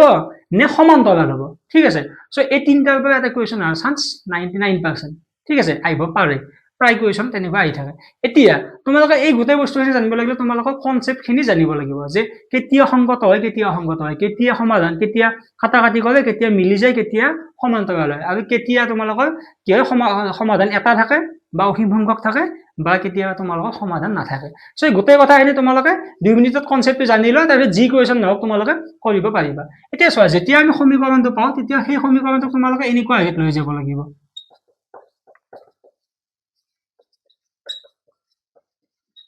তোমালোকৰ সমীকৰণটো এনেকুৱা হেত লৈ যাবা ঠিক আছে ইয়াতে চলক কেইটা আছে x আৰু y আছে দুটা চলক যুক্ত ৰৈখিক সমীকৰণ তাৰমানে পাৱাৰ কিমান আছে 1 আছে এতিয়া তোমালোকে চেক কৰিবা সদায় তোমালোকে এইটো উলিয়াবা এই সমীকৰণ দিছৰ বাবে তোমালোকে a1 by a2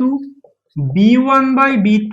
আৰু c1 by c2 উলিয়াবা ঠিক আছে উলিয়াই ললা উলিয়াইলে তোমালোকে চেক কৰিবা যদি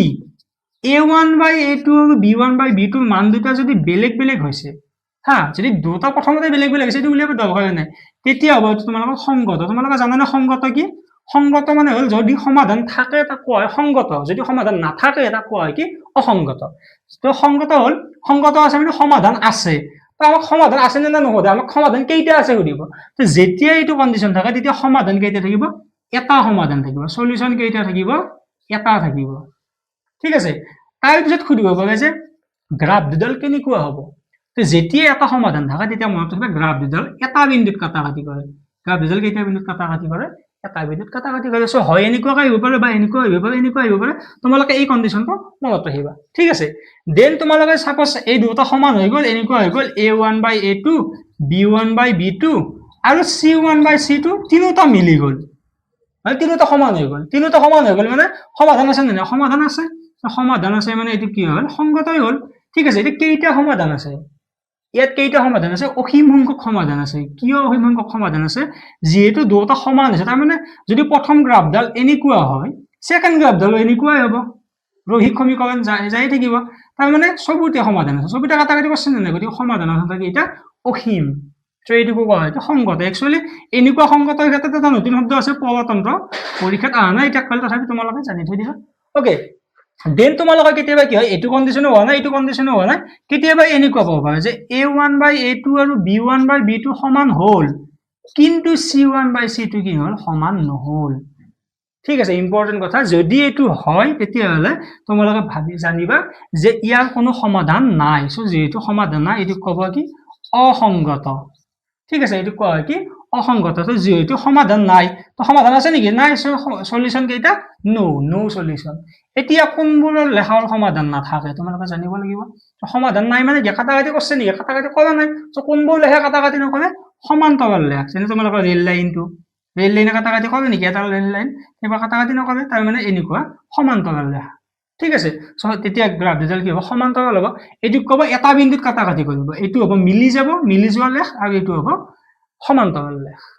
ওকে সো এইখিনি তোমালোকে জানিব লাগিব যদি তোমালোকে আগৰ পৰা জানিছিলে বহুত ভাল কথা যদি তোমালোকে আজি চাই আছা তেতিয়া তোমালোকে এইখিনি জানি থৈ দিবা ঠিক আছে এতিয়া ইয়াৰ ওপৰত তোমালোকৰ এনেকৈ সিম্পল কোৱেশ্চন আহিব পাৰে আৰু কেতিয়াবা কি হ'ব পাৰে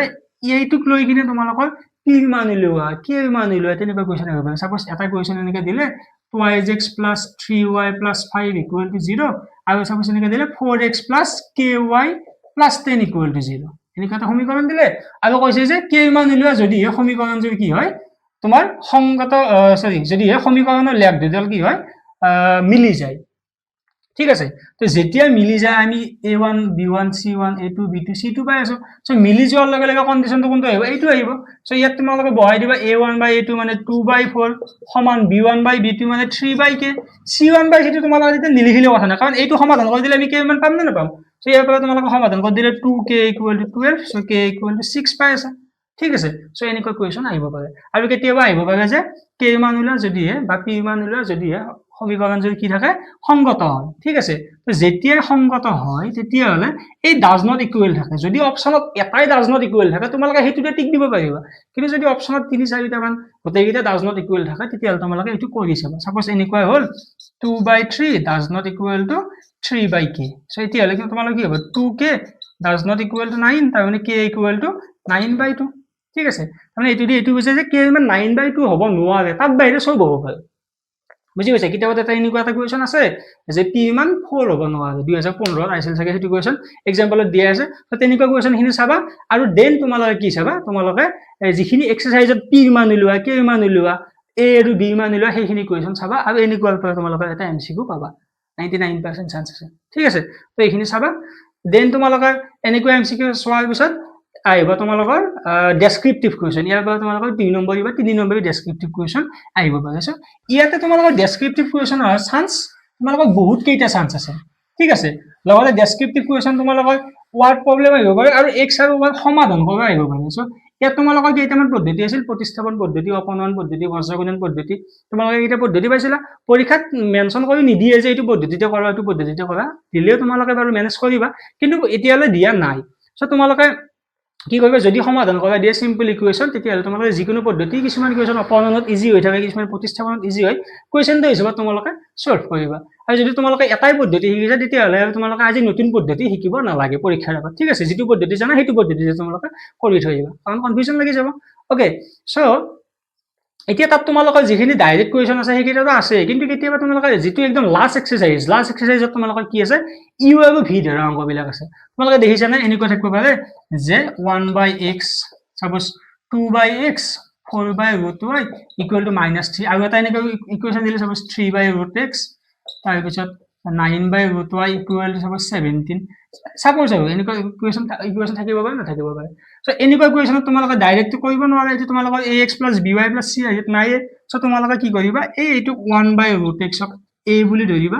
1/√y ক তোমালোকে b বুলি ধৰিবা ঠিক আছে কিতাপত ইউ আৰু ভি ধৰি কৰিছে যে তোমালোকৰ সাকে ইউ আৰু ভি ধৰিয়ে কৰা কিন্তু মই তোমালোকক সাজেষ্ট কৰো ইউ আৰু ভি ধৰি কৰাতকৈ a আৰু b ধৰি কৰিলে বেছি সুবিধা হয় কিয় জানা কাৰণ তোমালোকৰ পৰীক্ষা দৌৰাদৌৰি হ'ব পাৰে দৌৰাদৌৰিতে কেতিয়াবা ইউ টো দেখাত কি হৈ যাব পাৰে ভিৰ নিচিনা হৈ যাব পাৰে তেতিয়া তোমাৰ কনফিউজন লাগিব বোলে এটো ইউ আছিল না ভি আছিল খেলিমেলি লাগিব পাৰে আৰু এবাৰ খেলিমেলি লাগিলে আকৌ খেলিমেলি লগাৰ চান্স বেছি হৈ যায় ওকে সো সেইকাৰণে তোমালোকে a আৰু b মানটো ধৰি কিনে কৰিবা সো এনেকুৱা কুৱেশ্যন তোমালোকে আৰু আছে 1/x +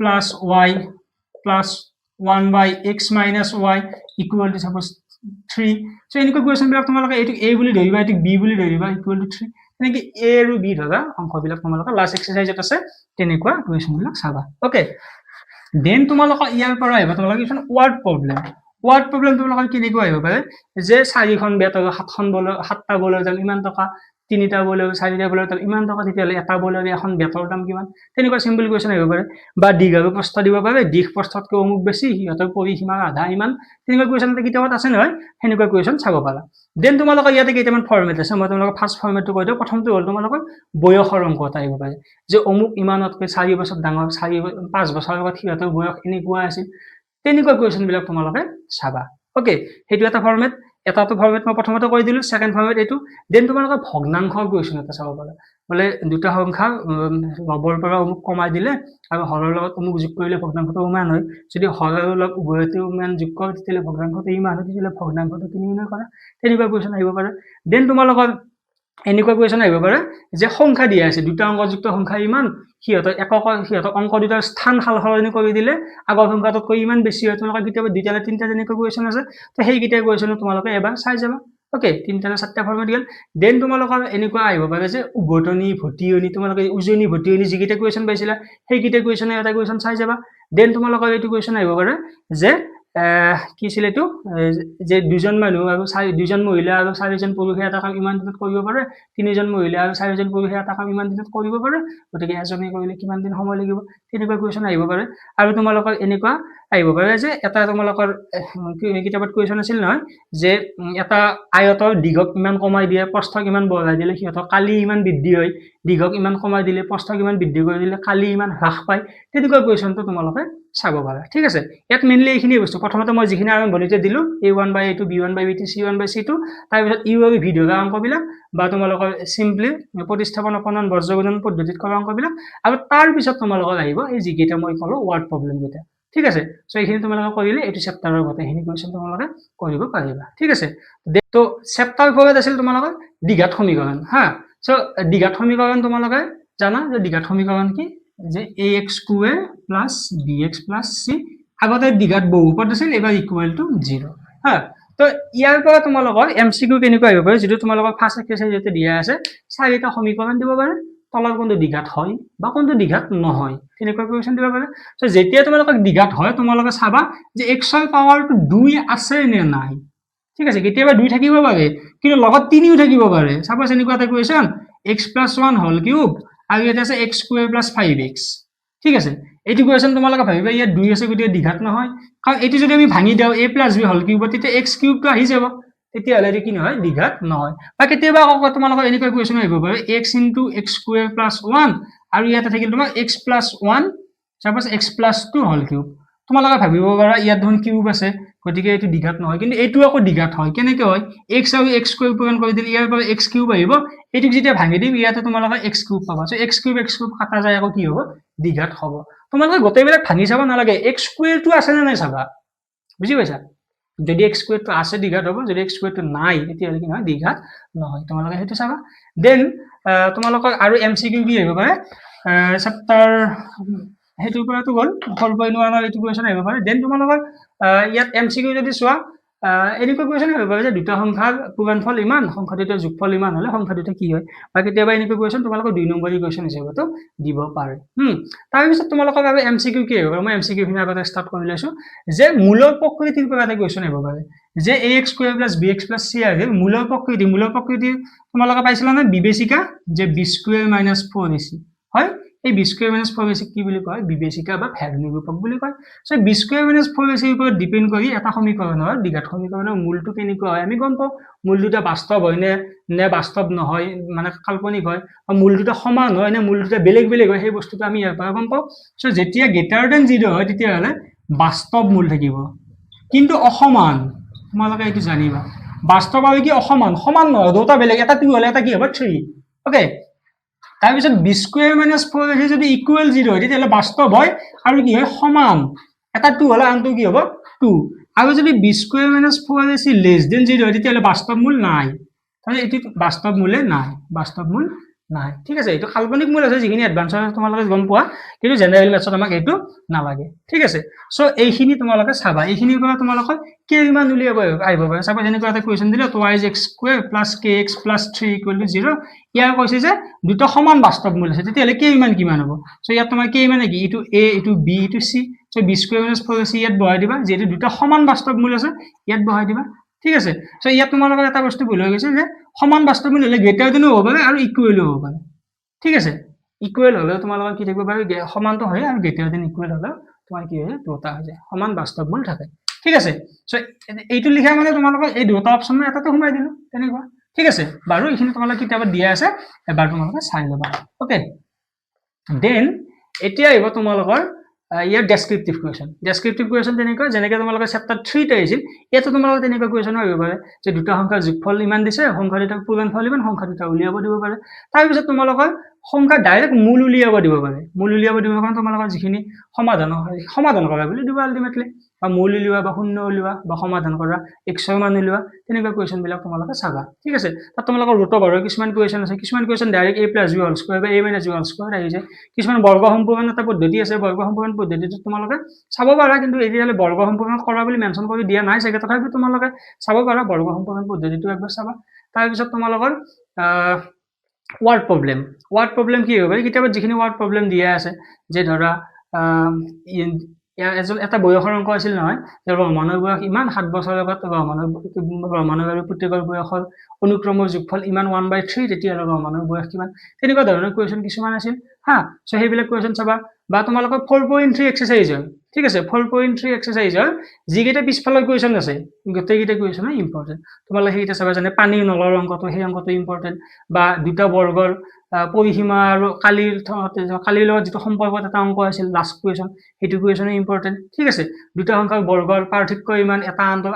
সংখ্যাৰ বৰ্গ আনটো সংখ্যাৰ 8 গুণ তেনেকুৱা অংক এটা কুৱেশ্যন আছিল সো সেইবিলাক কুৱেশ্যন তোমালোকে চাবা সো সেইখিনিও ইম্পৰ্টেন্ট কুৱেশ্যন ওকে দেন তোমালোকৰ মূলৰ প্ৰকৃতিৰ কথা কলো মূলৰ প্ৰকৃতিৰ পৰা তোমাক কিমান উলিয়াব আহিব পাৰে মূলৰ প্ৰকৃতি উলিয়াব আহিব পাৰে বা তোমালোকে ডাইৰেক্ট কুৱেশ্যন এটা এনেকৈ দিব পাৰে যে p² + qx + r = 0 দ্বিঘাত বহুপদৰ তেতিয়া হলে মূল দুটা বাস্তৱ আৰু সমান হোৱাৰ কন্ডিশন নেকি সো b² - 4ac পৰা তুলনা কৰি তোমালোকে লিখিবা ঠিক আছে তো চেপ্টাৰ 4 তোমালোকে যিখিনি কিতাপৰ বস্তু আছে সেই বস্তুখিনি তোমালোকে চাবা তোমালোকে জানা বস্তু বেছি কনসেপচুৱেল বস্তু এনেকুৱা নাই তোমালোকে যিখিনি বস্তু জানিছে যিখিনি বস্তু কিতাপত আছে সেইখিনিৰ মাজতে তোমালোকৰ পৰীক্ষাত আহিব ঠিক আছে সো এইখিনি আছিল চেপ্টাৰ 4 সো আমি চেপ্টাৰ 1 ষ্টাৰ্ট কৰিলে আশা কৰোঁ তোমালোকে বুজি পালা চেপ্টাৰ 2 3 4 ঠিক আছে চেপ্টাৰ 2 3 4 টো মোটামুটি আমি এলজেব্ৰাৰ পৰা ষ্টাৰ্ট কৰিম ওকে তো আমি চেপ্টাৰ 4 টা শেষ এতিয়া আহিব তোমালোকৰ অকমান ইউনিক চেপ্টাৰ সমান্তৰ প্ৰগতি ওকে সো আমি এতিয়া সমান্তৰাল প্ৰগতি একেলগে ষ্টাৰ্ট কৰোঁ চোৱা তোমালোকে যদি ভিডিঅ'টো চাই আছে একেবাৰে শেষ কৰি চাই যাবা হা তেতিয়া তোমালোকৰ গোটেই বস্তুখিনি যেতিয়া এবাৰ কি পঢ়িব লাগে এটা তোমালোকৰ মাইণ্ডত আহি যাব ন তেতিয়া তোমালোকে পঢ়া বস্তুখিনি মানে কিতাপ উলিয়াই কিনে একফালৰ পৰা চাই যাব পাৰে বোলে এইটো চেপ্টাৰত চাই এইটো চোৱাৰ কথা কৈছিল এইটো চোৱাৰ কথা কৈছিল আমাৰ কিছুমান ৰৈ যাব পাৰে অভিয়াছলি তেতিয়া তোমালোকে আকৌ নিজৰ হিচাপতে সেইখিনি বস্তু চাবা বোলে চাই কোৱা নাছিল এইটো ইম্পৰ্টেণ্ট নহয় কিন্তু তথাপিও আমি যিখিনি কৈছোঁ সেইখিনি অকণ বেছি ইম্পৰ্টেণ্ট অ'কে সেইখিনি চ' এতিয়া এবাৰ চেপ্টাৰ 4টো কি সমান্তৰ প্ৰগতি AP অঞ্জলি পুত্ৰ হয় না সমান্তৰ প্ৰগতি এৰিথমেটিক প্ৰগ্ৰেছন এতিয়া সমান্তৰ প্ৰগতিৰ পৰা 1 নম্বৰী কুৱেশ্যন হিচাপত তোমালোকক আহিব পাৰে যে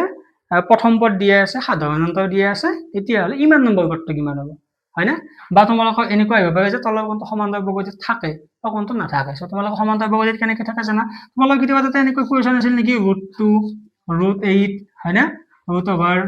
তাৰপিছত তেনেকুৱা কিবা এটা কুৱেশ্যন তাৰপিছত কি হয় তেনেকুৱা কুৱেশ্যন কিছুমান দিয়া আছিল হয় না চ' এনেকুৱা কুৱেশ্যন পিছৰ সংখ্যাটো উলিয়াব দিব আহিব পাৰে এইটো আছিল √2 এইটো হ'ল 2 নেক্সট এইবাৰ 3 মানে 3 3 গুণ 9 2 গুণ 18 তাৰপিছততো কি হ'ব যদি সমান্তৰ প্ৰগতিত থাকে হয় না চ' এনেকুৱা কুৱেশ্যন তোমালোকৰ ফাৰ্ষ্ট এক্সাৰচাইজৰ একদম লাষ্টৰ কুৱেশ্যনটো চাগে সেইটো কুৱেশ্যন তোমালোকে চাব পাৰা 20 নম্বৰ কুৱেশ্যনটো তেনেকুৱা এটা কুৱেশ্যন আছিল 10 নম্বৰ আছে সেই কুৱেশ্যনটো তোমালোকে চাবা সমান্তৰ প্ৰগতিত থাকে বা তোমালোকৰ ইয়াৰ পৰা কি হ'ব পাৰে সমান্তৰ প্ৰগতি nতম পদৰ পৰা তোমালোকৰ এটা MCQ আহিব পাৰে হা তাৰপিছত nতম পদটো তোমালোকে জানা ইয়াত এটা ফৰ্মুলা আছিল an = a + n - 1 * d so এইটোৰ পৰা তোমালোকৰ এটা MCQ আহিব পাৰে তাৰপিছত এইটো এনেকুৱা কুৱেশ্যন আহিব পাৰে যে তিনিটা পদ দি থৈ দিছে সাপোজ এটা দিছে 5 তাৰপিছত এটি দিয়া নাই 11 এটোটো সিম্পলে বাৰু ঠিক আছে তো কেতিয়াবা এনেকুৱাকৈ দিব পাৰে তেতিয়াহ'লে সাপোজ ইয়াত যেটো সমান্তৰ প্ৰগতিত থাকে তেতিয়াহ'লে ইয়াৰ মানটো কি হা বা এইটো কুৱেশ্যন এনেকৈ দিব পাৰে যে ABC যেটো সমান্তৰ প্ৰগতিত থাকে B = what বুজি পাইছা না তো B = কিমান হ'ব সো যদি ABC সমান্তৰ প্ৰগতিত থাকে এনেকুৱা কুৱেশ্যন বিলাক তোমালোকে কি কৰিবা যে B ৰ পৰা A - কৰিলে যিমান হ'ব C ৰ পৰা B - কৰিলে কিমান হ'ব মানে এটা সাধাৰণ অন্তৰ থাকিব মানে B - A = C - B ইয়াৰ পৰা তোমালোকে পাবা 2B = A + C so B = A + C/2 okay so এনেকুৱা ধৰণৰ কুৱেশ্যন তোমালোকে চাবা দেন তোমালোকক এই সমান্তৰ প্ৰগতি nতম পদৰ পৰাই তোমালোকৰ এটা MCQ আহিব পাৰে সাপোজ প্ৰথম পদ দিলে সাধাৰণ অন্তৰ দিলে তেতিয়াহ'লে সিহঁতৰ সাপোজ 25 নম্বৰ পদটো উলিয়াব লাগে A25 = what হয়নে সো তেনেকুৱা কুৱেশ্যন তোমালোকে চাবা বা তোমালোকক এনেকুৱা কুৱেশ্যন দিব পাৰে যে প্ৰথম nটা ইটো ভাল কুৱেশ্যন তো প্ৰথম nটা স্বাভাৱিক সংখ্যাৰ যোগফল কিমান এইটো আমি যোগফলত যেতিয়া যাম তেতিয়া মই কৈ দিম an ৰ পিছত আছিল sn ঠিক আছে সো sn ৰ বস্তুটো আমি অকমান পিছত চাই আছো গতিকে an ৰ পৰা তোমালোকৰ আৰু বহুত তেনেকুৱা কুৱেশ্যন আছে যিখিনি কুৱেশ্যন আমি অলৰেডি ভিডিঅ'টোত মানে আমাৰ ভিডিঅ'টোত কৈ থোৱা আছে যে তোমালোকৰ সমান্তৰ প্ৰগতি বা কেনেকুৱা ধৰণৰ কুৱেশ্যন আহিব পাৰে সেই কুৱেশ্যনখিনি তোমালোকৰ তাতে MCQ খিনি ডিসকাস কৰা আছে ওকে তাৰপিছত হ'ব sn ত কি আছিল তোমালোকৰ ফৰ্মুলা আছিল n/2 twice a plus n - 1 into d আৰু এটা ফৰ্মুলা আছিল sn = n/2 a plus l তাৰ মানে l = ইটো l মানে an ওকে মানে অন্তিম পদ সো ইয়াৰ পৰা তোমালোকৰ এটা MCQ আহিব পাৰে যে MCQ টো এনেকুৱা আহিব পাৰে যে প্ৰথম 1000টা সংখ্যাৰ যোগফল কিমান প্ৰথম 1000টা স্বাভাৱিক সংখ্যাৰ যোগফল কিমান সো ইয়াৰ তোমাৰ যোগফলটো এনসাৰটো এনেকুৱা হয় 500 কিতাপত আছে তোমালোকৰ কৰা হা মনত এনেকৈ আহিব যেটো 1000টা হইছে 1000 আধা গুণ 500 500 দুটা লগাই দিবা ঠিক আছে এইটো কোৱেশ্চন আহিব পাৰে বা আহিব পাৰে যে প্ৰথম nটা সংখ্যাৰ যোগফল কিমান মানে প্ৰথম nটা স্বাভাৱিক সংখ্যাৰ যোগফল কিমান বুজি পাইছা তাৰ মানে 1 ৰ পৰা 2 লৈ এনেকৈ যদি আমি n লৈ যাই থাকো ঠিক আছে যদি n লৈ যাই থাকো তেতিয়াহলে ইহঁতৰ যোগফল কিমান হ'ব ইহঁতৰ যোগফল হয় n * n + 1/2 এটো মনত ৰাখিবা ঠিক আছে আকৌ এই কুৱেশ্চনটো আকৌ তোমালোকৰ একদম লাষ্ট চেপ্টাৰৰ পৰা আহিব পাৰে মানে পৰিসংখ্যাৰ পৰা আহিব পাৰে যে প্ৰথম nটা স্বাভাৱিক সংখ্যাৰ মাধ্য কিমান মাধ্য হলে টোটাল কিমানটা সংখ্যা আছে সেইটো হৰণ কৰি দিম মাধ্য হলে এইটো হয় কিন্তু যদি প্ৰথম nটা সংখ্যাৰ যোগফল হয় sn হয় তেতিয়াহলে n * n + 1/2 হয় এই বস্তুটো তোমালোকে চাবা ভালকৈ চাবা ওকে সো এইখিনি আছিল an আৰু sn ৰ বস্তুবিলাক তাৰ পিছত তোমালোকৰ এনেকুৱা হ'ব পাৰে যে 3 ৰে বিভাজ্য দুটা অংকযুক্ত সংখ্যা কিমানটা আছে সেইটো 2 নম্বৰী কুৱেশ্চন হিচাপে দিব পাৰে বা 1 নম্বৰী কুৱেশ্চন হিচাপে দিব পাৰে 3 ৰে বিভাজ্য দুটা অংকযুক্ত সংখ্যা বুলি কোৱাৰ লগে লগে 10 ৰ পৰা 99 ৰ ভিতৰত এটা 10 টো 3 দি হৰণ নাযায় তাৰ মানে এইটো কি হ'ব 12 তাৰ পিছত 15 তেনেকৈ আহি 19 সো a মানে হ'ব 12 d মানে হ'ব তিনি তিনিকে বাঢ়ি যাই আছে আৰু an মানে কিমান হ'ব 99 সো an মানে a plus n minus 1 into d equal to 99 a মান বহাবা d মান বহাবা তাৰ পৰা তোমালোকে n ৰ মান 30 পাবা ঠিক আছে সো এনেকুৱা ধৰণৰ বস্তুবিলাক তোমালোকে চাবা ওকে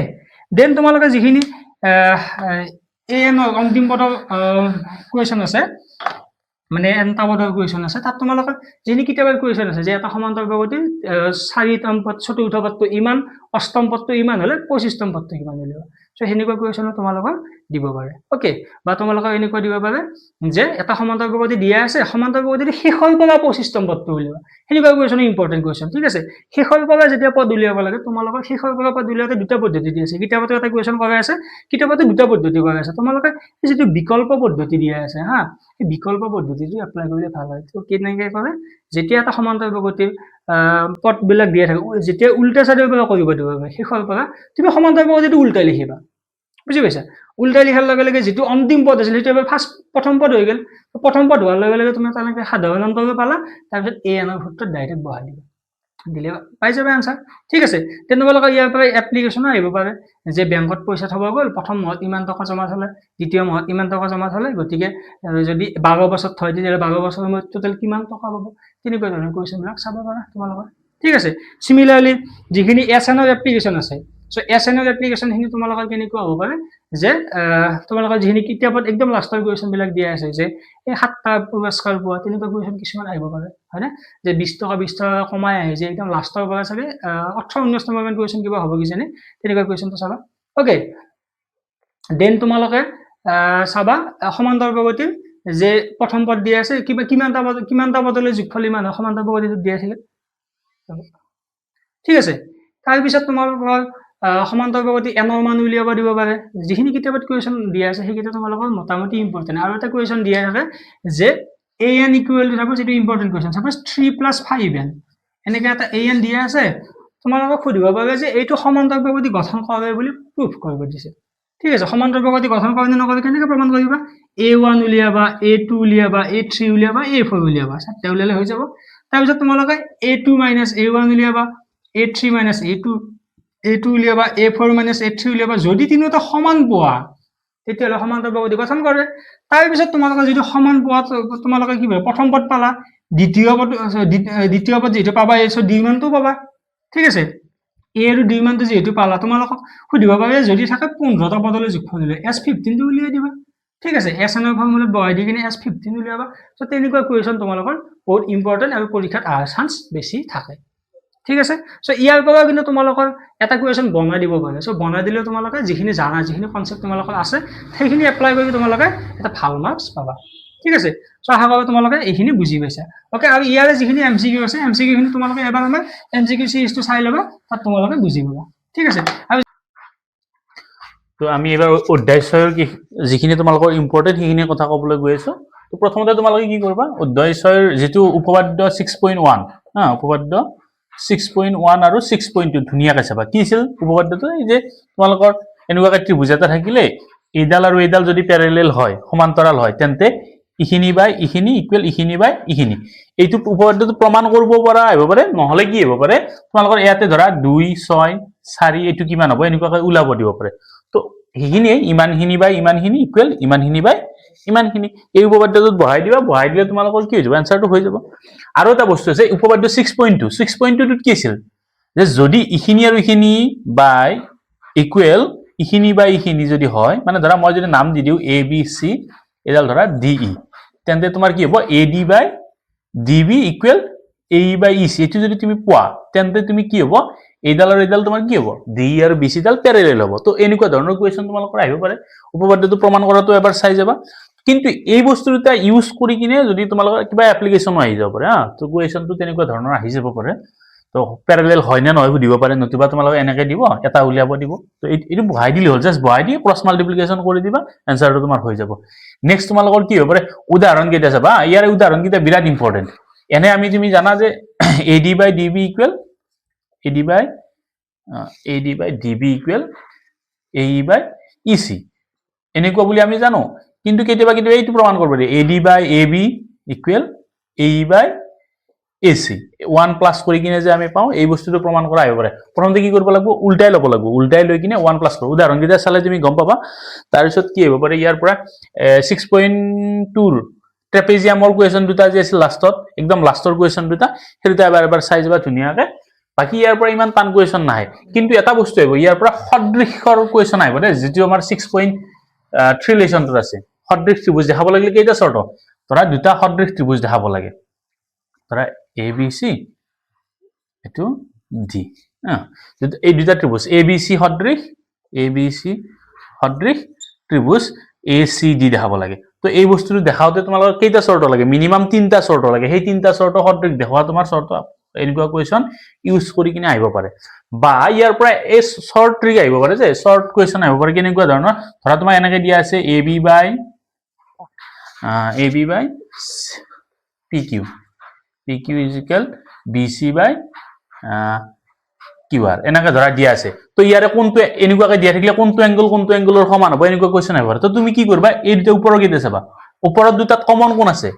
AB BC কমন কোনটো আছে B টো আছে তাৰ মানে ইয়াৰে কমন B আৰু ইয়াৰে কমন কোনটো আছে Q তাৰ মানে সদায় B এংগলটো কাৰ সমান হ'ব Q এংগলৰ সমান হ'ব তো এনেকুৱা ধৰণৰ কোৱেশ্চন তোমালোকৰ আহিব পাৰে আৰু কেতিয়ামান তোমালোকৰ কোৱেশ্চন আছে এই যে এটা উদাহৰণটো আছে খুটাৰ এটা পোষ্টৰ এনেকুৱা যে এটা কিবা কোৱেশ্চন আছে হেতু চাবা উদাহৰণৰ অংকটো হেতু অংকটো ইম্পৰ্টেন্ট হয় আৰু লগতে কেনেকুৱা আহিব পাৰে ইয়াৰ পৰা তোমালোকৰ মই ভাবো যে ইয়াৰ পৰা 2 নম্বৰী বা এটা কোৱেশ্চন তোমালোকে এক্সট্ৰা পাবা যেটো কোৱেশ্চন তোমালোকে ইয়াতে নাই তোমালোকে এপ্লিকেশন ইউজ কৰি কৰিব আহিব পাৰে কিন্তু বস্তুটো কেনেকৈ কমপ্লিট কৰিব পাৰিবা তুমি সদৃশখিনি জানিব লাগিব সদায় নামটোৰ লগত বিৰাট ইম্পৰ্টেন্ট যেনে ধৰা তুমি ত্ৰিভুজ ABC ত্ৰিভুজ QRP দিয়া আছে তো ইয়াতে তুমি জানিব লাগিব সদায় A কোনটো কাৰ সমান হৈ আছে ইয়াতে Q কোনৰ সমান তাৰ মানে প্ৰথমতে আছে যেটো ইয়াৰে প্ৰথমটোৰ লগত সমান ইয়াৰে সেকেন্ডটো ইয়াৰ সেকেন্ডটোৰ লগত সমান ইয়াৰে থাৰ্ডটো ইয়াৰ থাৰ্ডটোৰ লগত সমান লগতে আকৌ কেনেকুৱা ইয়াৰ প্ৰথম দুটা মিলি কিনে জিডাল বাহু হ'ব AB ইয়াৰ প্ৰথম দুটা ইয়াৰ প্ৰথম দুটা মানে AB by QR ইকুৱেল ইয়াৰে কোনটা BC by কিমান হ'ব ইয়াৰে সেকেন্ড দুটা RP আৰু ইয়াৰে AC ইকুৱেল কিমান হ'ব ইয়াৰে QP এনেকুৱা ধৰণৰ ইউজ কৰি কিনে তোমালোকৰ কি হ'ব পাৰে কোৱেশ্চন আহিব পাৰে তো এইকেইটা ভালকৈ জানি ল'বা হা তো উদাহৰণ কেইটা তোমালোকে পাৰিলে গোটেইখিনি চাই যাবা কিন্তু তথাপিও তোমালোকৰ যিকেইটা লাষ্টৰ ফালে আছে ইয়াৰে লেসনৰ 6.3 সেইকেইটা ইম্পৰ্টেন্ট হা 6.3 যেটো লাষ্টৰ ফালে আছে এই CA square is equal something into something যে আছে CB into CD টাইপ এনেকুৱা কোৱেশ্চন এইটো কোৱেশ্চন আহিব পাৰে তো এনেকুৱা কোৱেশ্চন কেইটা তোমালোকে চাবা আৰু এটা কিবা উদাহৰণৰ যেটো অংক হেতু কিন্তু বিৰাট ইম্পৰ্টেন্ট যেটো তোমালোকৰ এই এনেকুৱা ধৰণৰ কোৱেশ্চন এটা জ্যামিতি জান পায় সৰি জ্যামিতি এটো ট্ৰিগোনোমেট্ৰি জান পায় কিন্তু একচুয়ালি জ্যামিতিৰ হয় তো এনেকুৱা কোৱেশ্চন তোমালোকৰ 6 নম্বৰত আহিব পাৰে আৰু যদি কিবা কাৰণে MCQ হিনি লাগে তোমালোকে চাই ল'ব পাৰবা আমাৰ ভিডিও আগতে দিয়া আছে তাৰছত চেপ্টাৰ নম্বৰ 7 কোঅৰ্ডিনেট জ্যামিতি যেটো স্থানাংক জ্যামিতি বুলি কয় তো ইয়াতে সদায় দুটা বস্তু জানিব লগা আছে প্ৰথমটো হল এটো মূলবিন্দু স্থানাংক কিমান আছে 0 0 ইয়াৰ পৰা দূৰত্ব খুজিব পাৰে যিকোনো এটা বিন্দুৰ তো এটো বিন্দু যদি মই xy বুলি ধৰো ইয়াৰ দূৰত্বটো কিমান হ'ব সদায় √x² + y² ধৰা এটো 2 - 1 দিলে ধৰা 2 - 1 বিন্দুটোৰ মূল বিন্দুৰ পৰা দূৰত্ব কিমান তো তুমি সূত্ৰটো বহাই দিবা ইয়াৰ x ৰ ভ্যালু কিমান 2 y ৰ ভ্যালু -1 তো এনেকুৱা কোৱেশ্চন আহিব পাৰে নতুবা এনেকুৱা আহিব পাৰে যে দুটা বিন্দুৰ মাজত দূৰত্ব PQ x1 y1 x2 y2 এনেকুৱা হিচাপত থাকে ধৰা মই এনে যদি দিও 1 -1 -2 আৰু -1 -2 নিদিও বাৰু এটো ধৰা তোমাক দিও -4 -1 আৰু এটো ধৰা দিলো মই -1 -5 এনেকুৱা ধৰণৰ কোৱেশ্চন তোমালোকৰ আহিব পাৰে তো এনেকুৱা যদি তোমালোকে দিয়া এনেকুৱা কোৱেশ্চন দিলে তোমালোকে সূত্ৰটো জানা নহয় দুটা বিন্দুৰ মাজৰ সূত্ৰটো কি আছিল √x1 - x2 whole square plus y1 - y2 whole square বা এটো কিন্তু তুমি এনেকৈ লিখিব পাৰা দে x2 - x1 whole square plus y2 - y1 whole square যদি ইয়াতে 1 প্ৰথমতে দিয়া ইয়াতে 2 প্ৰথমতে 1 দিবা ইয়াতে যদি 2 প্ৰথমতে দিয়া ইয়াতে 2 প্ৰথমতে দিবা তো এতুলৈ প্ৰবলেম একো নাই কিন্তু হোল স্কয়াৰ যেটো আছে একো প্ৰবলেম নাই কিন্তু এইগিটা সূত্ৰটো মুখস্থ কৰবা এই সূত্ৰটো ইউজ কৰি তোমালোকৰ কোৱেশ্চন আহিব পাৰে যেনে এটা কোৱেশ্চন আছে কিবা AB আৰু A - A - B এনেকুৱা দুটা বিন্দুৰ দূৰত্ব উলিয়াব দিয়ে এইটো সূত্ৰত পেলাই দিলে হ'ল ইয়াৰে x1 কোনটো সদায় প্ৰথম বিন্দুটো যেটো প্ৰথম বিন্দু দিয়া থাকে x1 y1 এটা বস্তু মনত ৰাখা সদায় স্থানাংক সদায় কি হিচাপত থাকে xy হিচাপত থাকে তো এটি এক নম্বৰ বিন্দু কাৰণে x1 y1 দুই নম্বৰ বিন্দু কাৰণে x2 y2 বুজি পাইছা তো এনেকুৱা ধৰণৰ কোৱেশ্চন তোমালোকে পাব পাৰা তাৰ পিছত আৰু এটা বস্তু পাব পাৰা যে একৰখী হোৱাৰ চৰ্ত কি যেতিয়া তিনিটা বিন্দু একৰখী হ'ব মানে এডাল ৰেখাত পৰিব তেন্তে সিহঁতে ত্ৰিভুজ গঠন কৰিব নেকি ত্ৰিভুজ গঠন নকৰে গতিকে তিনিটা বিন্দু যদি ত্ৰিভুজ গঠন নকৰে সেই ত্ৰিভুজটোৰ কালি কিমান হ'ব সদায় শূন্য হ'ব গতিকে ত্ৰিভুজৰ কালি সমান শূন্য সূত্ৰটো বহাই দিলে হ'ল ত্ৰিভুজৰ কালি সূত্ৰটো কি আছিল হাফ ইনটু মই আকৌ মনত পেলাইছো এইটো সূত্ৰ মুখস্থ কৰিব নাগে সদায় প্ৰথমতে বাহিৰৰ ফালে x থাকে ভিতৰৰখিনিত কি থাকে সদায় এই ভিতৰৰখিনিত y থাকে তো এতে যদি এক লিখিছা সিকোয়েন্সটো এনেকুৱা 1 2 3 যদি 2 ৰ পৰা স্টাৰ্ট কৰা 2 3 3 ৰ পিছত আকৌ ঘৰৰ পৰা স্টাৰ্ট কৰিম 1 আৰ বা যদি 3 ৰ পৰা স্টাৰ্ট কৰা 3 টো শেষ হৈ গ'ল তো এগেইন 1 2 এনেকুৱা ধৰণৰ x1 y2 minus y3 plus x2 into y3 minus y1 plus x3 into y1 minus y2 চোৱাচোন বস্তুটো 1 2 3 2 3 দেন এগেইন 1 3 1 2 তার মানে ভিতৰত চোৱা ভিতৰখিনি সবতে y আছে বাহিৰখিনি ক'ত আছে x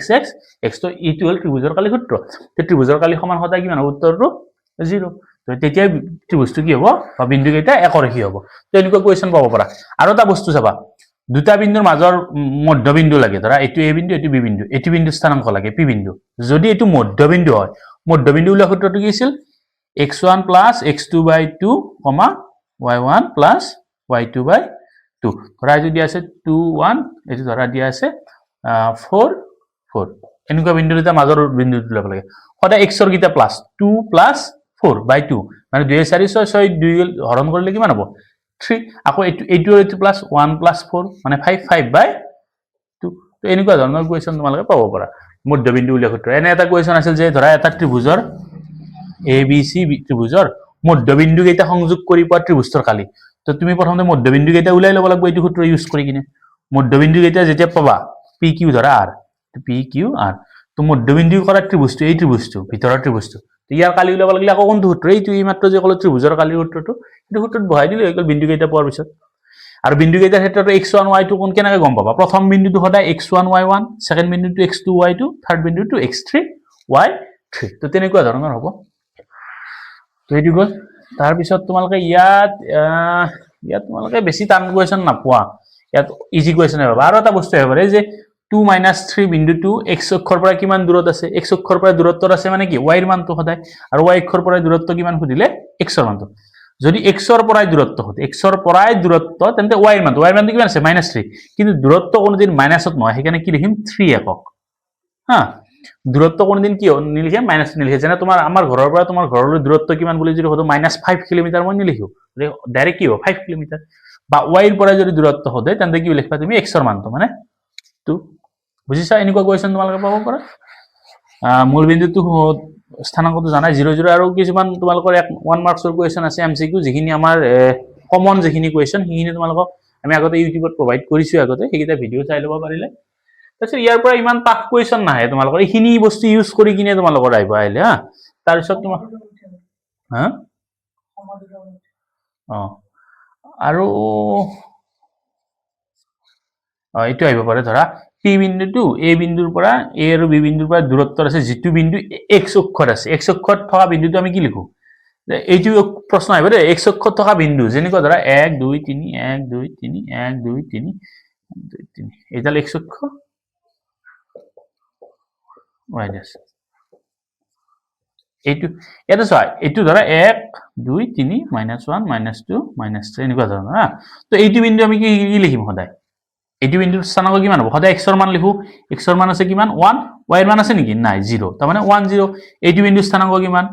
3 0 এইটো বিন্দুৰ স্থানাংক যদি চোৱা কিমান -2 0 সদায় চোৱাচোন x অক্ষত যিমানটা বিন্দু পাবা প্লাছৰ ফালে কি থাকে 0 থাকে সেইকাৰণে সদায় x অক্ষত থকা বিন্দুবিলাক আমি কি বুলি লিখো x0 বুলি লিখো ঠিক তেনেদৰে y অক্ষত থকা বিন্দু কেইটা কেনেকৈ লিখবা ধৰা এইটো বিন্দু লাগে আমাক x ৰ মান কিমান আছে x ৰ মান আছে 0 আৰু y ৰ মান কিমান আছে 1 তাৰ মানে y অক্ষত থকা বিলাকৰ সদায় এনেকুৱা হয় 0y তো এনেকুৱা ধৰণৰ কোৱেশ্চন এটা আহিব পাৰে যে x অক্ষত থকা বা y অক্ষত থকা বিন্দু এটা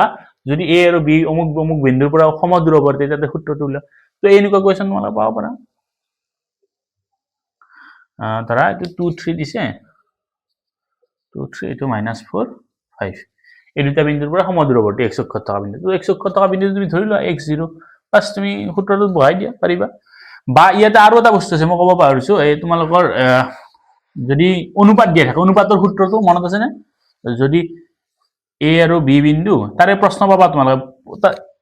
মনত ৰাখা 7 নম্বৰ চেপ্টাৰৰ 7.1 7.2 7.3 গোটেইকেইটা কুৱেশ্যন যিকেইটা তোমালোকৰ এক্সাৰচাইজত আছে সেইখিনি কুৱেশ্যনে বেছি ইম্পৰ্টেণ্ট তলৰ ফালৰখিনি হা তো লাষ্টৰ ফালৰ কেইটা কুৱেশ্যন কেইটা আছে সেইটা বিৰাট ইম্পৰ্টেণ্ট আৰু এটা ইজি কুৱেশ্যন আহি থাকে ধৰা পি বিন্দুৱে এ বি অক্ষক ধৰা 2:3 অনুপাতত ভাগ কৰিছে তো 2:3 অনুপাতত ভাগ কৰিলে স্থানাংক বা পি বিন্দুৰ স্থানাংক নিৰ্ণয় কৰা তো তেনেকুৱা সূত্ৰটো কেনেকুৱা আছিল m1 x2 plus m2 x1 by m1 plus m2 কমা ইফালে কি m1 y2 plus m2 y1 by m1 plus m2 trick এইটোৱে যে 1 2 হলে 1 হলে 2 2 হলে 1 এনেকুৱা 1 2 2 1 এনেকুৱা বাকি তলৰখিনি তোমালোকৰ মনত থাকিব m1 plus m2 ইফালৰ ফালে সদায় x ইফালৰ ফালে সদায় y এই সূত্ৰটোত বহাই তোমালোকৰ কোৱেশ্চন এটা একদম সিম্পল কোৱেশ্চন এটা আহিব পাৰে তোমালোকৰ আৰু এটা বস্তু আছিল ap কিবা সামথিং 3/7 ab যে আছিল এটো ap is to pb কিমান হয় ap is to pb তোমাৰ 3:4 হয় এনেকুৱা কোৱেশ্চন এটা আছে হেতু কোৱেশ্চন তোমালোকে পাৰিলে চাই যাবা হা তো 7 নম্বৰ কোৱেশ্চন তোমালোকে এনেকুৱা কোৱেশ্চন আহিব ইজি আৰু এটা কোৱেশ্চন আছে মই পাহৰি গৈছিল যে সামন্তৰিকৰ কৰ্ণ দুডালে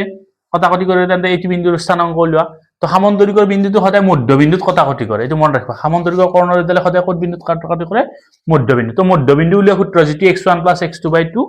y1 + y2/2 যে আছিল সেই সূত্ৰটো পেলাই দিবা এটো ওলাই যাব ইয়াৰ পৰা m বাকিৰ মান উলিয়াব দিয়ে এনেকুৱা সামন্তৰিকৰ যেটো প্ৰশ্ন আছে তোমালোকৰ হেতু চাই যাবা তাৰ পিছত আহিল 8 নম্বৰ চেপ্টাৰ যেটো আমাৰ ট্ৰিগনমেট্ৰি তোমালোকৰ কি কৰিবা ট্ৰিগনমেট্ৰি যদি বেছি ভাগে টান পোৱা মোৰ হিচাপত যদি বহুত বেছি টান পাই আছা তুমি হেতু চেপ্টাৰ পাৰিলে বাদ দিয়া যদি একদিনত তোমালোকৰ হেতু চেপ্টাৰ প্ৰথমতে ক্লিয়াৰ নহয় কিন্তু যদি তোমালোকে পাৰা অলপ চাই আছা তেতিয়ালে ঠিক আছে অলপ গুৰুত্ব দিবা তাতে তোমালোকৰ অনুপাত কেইটা বহুত important sin cos tan cot sec cosec এইকেইটা বিৰাট ইম্পৰ্টেন্ট আৰু এই সিকোয়েন্সটো মন ৰা sin cos tan cot sec cosec সদায় sin টো কাৰ উল্টা cosec ৰ উল্টা যদি এটো তোমাৰ 2/3 হয় এটো সদায় কিমান হ'ব 3/2 হ'বই মাস্ট বুজি পাইছা গতি এই বস্তুটো ইম্পৰ্টেন্ট যেনেকুৱাকে cos টো কাৰ উল্টা sec ৰ উল্টা tan টো কাৰ উল্টা cot ৰ উল্টা ঠিক আছে এটা sin টো কিমান আছিল sin টো আছিল লম্ব বাই কৰ্ণ মানে p/h এটো কিমান ভূমি বাই কৰ্ণ মানে b/h আৰু এটো কিমান লম্ব বাই ভূমি মানে p/b এইগিটা পারলে তুমি এইগিটা পারবা এটো যদি লম্ব বাই ভূমি হয় এটো কিমান হ'ব ভূমি বাই লম্ব এর উল্টাটো cosৰ উল্টাটো কোনটো হ'ব sec টো এটো যদি ভূমি বাই কৰ্ণ এটো কিমান হ'ব কৰ্ণ বাই ভূমি ঠিক তেনেদৰে sin থিটা মানে যদি লম্ব বাই কৰ্ণ এটো কিমান হ'ব কৰ্ণ বাই লম্ব তো ইয়াৰ কাৰণে মই তোমালোকক কৈছোৱে বেছি ভাগকে এইটো সূত্ৰ ইউজ কৰিবা লক ভুক লঘু লক ভুক লঘু এটো এটা তোমালোকৰ কি মন্ত্ৰ হিচাপত মন ৰাখা লক ভুক লঘু 7 বাৰ 8 বাৰ মাতি গলে তোমাৰ মুখস্থ হৈ যাব বা যদি কোনবা ইংলিছত মুখস্থ কৰা sin থিটা ইকুৱেল p/h মানে শিৱ পাৰ্বতীৰ হাজবেণ্ড cos থিটা ইকুৱেল b/h মানে কলিং বেলত হাজিৰ tan থিটা ইকুৱেল p/b মানে তাজমহল পৃথিৱী বিখ্যাত তো তোমালোকে হেনেকে মুখস্থ কৰিব পাৰা এইগিটা বস্তু ইউজ কৰি কিনে তোমালোকে হেৰি কৰবা তাতে এটা 1 নম্বৰী কোৱেশ্চন এনেকুৱা আহি থাকে যে sin থিটা ইকুৱেল যদি cos থিটা হয় তেন্তে থিটাৰ ভ্যালু কিমান বা tan থিটা আৰু cot থিটা যদি ইকুৱেল হয় তেন্তে থিটাৰ ভ্যালু কিমান বা sec থিটা ইকুৱেল cosec থিটা যদি হয় তো থিটাৰ ভ্যালু কিমান এই প্ৰত্যেকটো ক্ষেত্ৰতে থিটাৰ ভ্যালু কিমান ডিগ্ৰী 45 ডিগ্ৰী যে তোমালোকৰ sin থিটা আৰু cos থিটা ইকুৱেল হয় tan থিটা ইকুৱেল cot থিটা হয় cot sec থিটা ইকুৱেল cosec থিটা হয় এনেকৈ কোৱেশ্চন পাবা তাৰ পিছত তোমালোকৰ 30 ডিগ্ৰী 60 ডিগ্ৰী এইগিটা মান তোমালোক মুখস্থ কৰিব আছে যদি কৰা নাই তোমালোকে আৰু মই এতিয়া মুখস্থ কৰাই দিব নোৱাৰিম এইগিটা সবৰে sin cos tan সবৰে ইমান কিটা মুখস্থ কৰিব লাগে মুখস্থ কৰি কিনে সেই বহুৱা এটা মান বহুৱা কিটা কোৱেশ্চন যদি আছে তাৰ পৰা মেবি এটা কোৱেশ্চন আহি যাব পাৰে হা তাৰ পৰা তোমালোকক ইয়াতে ইম্পৰ্টেন্ট হলে সূত্ৰ কিটা 8.4 ৰ যেটো 8.4 চেপ্টাৰটো যেটো আছে তাৰে যিকিটা প্ৰমাণ কৰা সেইকিটা বিৰাট ইম্পৰ্টেন্ট না তাৰ পৰা এটা কোৱেশ্চন থাকিব লাগে এটা কোৱেশ্চন এইটো sin কিবা সামথিং 7 প্লাস সামথিং যে আছে এটা কোৱেশ্চন আছে নহয় তোমালোকৰ 8.4 ৰ চেপ্টাৰ নম্বৰ 8.4 ৰ কিমান 6 নম্বৰ কোৱেশ্চন মেবি 6 নম্বৰ 8 টো থাকে হা 6 বা 5 ৰ 8 নম্বৰ আছে 7 plus tan square theta plus cot square theta নেকি এনেকুৱা এটা কোৱেশ্চন আছে প্ৰমাণ কৰা হেতু ইম্পৰ্টেন্ট হা হেতু চাবা আৰু প্ৰথমৰ কেইটাটো বিৰাট ইম্পৰ্টেণ্ট 1 2 টো বিৰাট ইম্পৰ্টেণ্ট তো এইকেইটা চাবা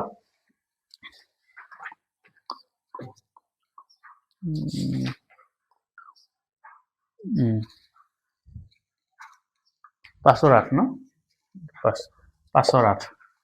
পাঁচৰ আঠটো চাবা বিৰাট ইম্পৰ্টেণ্ট কুৱেশ্যন তো এইকেইটা প্ৰমাণ কৰা কেইটা তোমালোকে এটা কুৱেশ্যন থাকিব পাৰে এটা মেবি এটা বস্তু মানে কি ত্ৰিকোণমিতিত তোমালোকে বহুত বেছি কুৱেশ্যন নোপোৱা বহুত বেছি কুৱেশ্যন তোমালোকে এই কাৰণে হ'ব তাৰ পৰা খুব বেছি 4 নম্বৰ মান থাকিব তো 4 নম্বৰ যদি বহুত টান পাই আছে তোমালোকে সেইটো চেপ্টাৰ মোৰ হিচাপত বাদ দি দিয়া আৰু যদি তোমালোকে আগৰ পৰা প্ৰিপাৰেচন কৰি আছা তেন্তে তোমালোকে এবাৰ ৰিভাইজ মাৰা তো তাৰ পৰা বহুত বেছি টাফ কুৱেশ্যনো নাহে কিন্তু একদম তোমালোকে যদি মুখস্থই নৰয় এইকেইটা যদি মুখস্থই নৰয় তোমালোকে সেনেকুৱা কুৱেশ্যন কেইটা কৰিবা কেনেকে তো মোৰ বোধেৰে আৰু যদি বহুত বেছি টান পাইছে এইকেইটা বাদ দিয়া এইটো চেপ্টাৰ তাতকৈ বেলেগ চেপ্টাৰত তুমি অলপমান বেছি টাইম দিয়া তো এনেকুৱা ধৰণৰ কুৱেশ্যন তোমালোকৰ আহিব আৰু এটা বস্তু এই 90 ডিগ্ৰীৰ সূত্ৰবিটা আহে কেনেকুৱা ধৰণৰ ধৰা sin 47 ডিগ্ৰী ইকুৱেল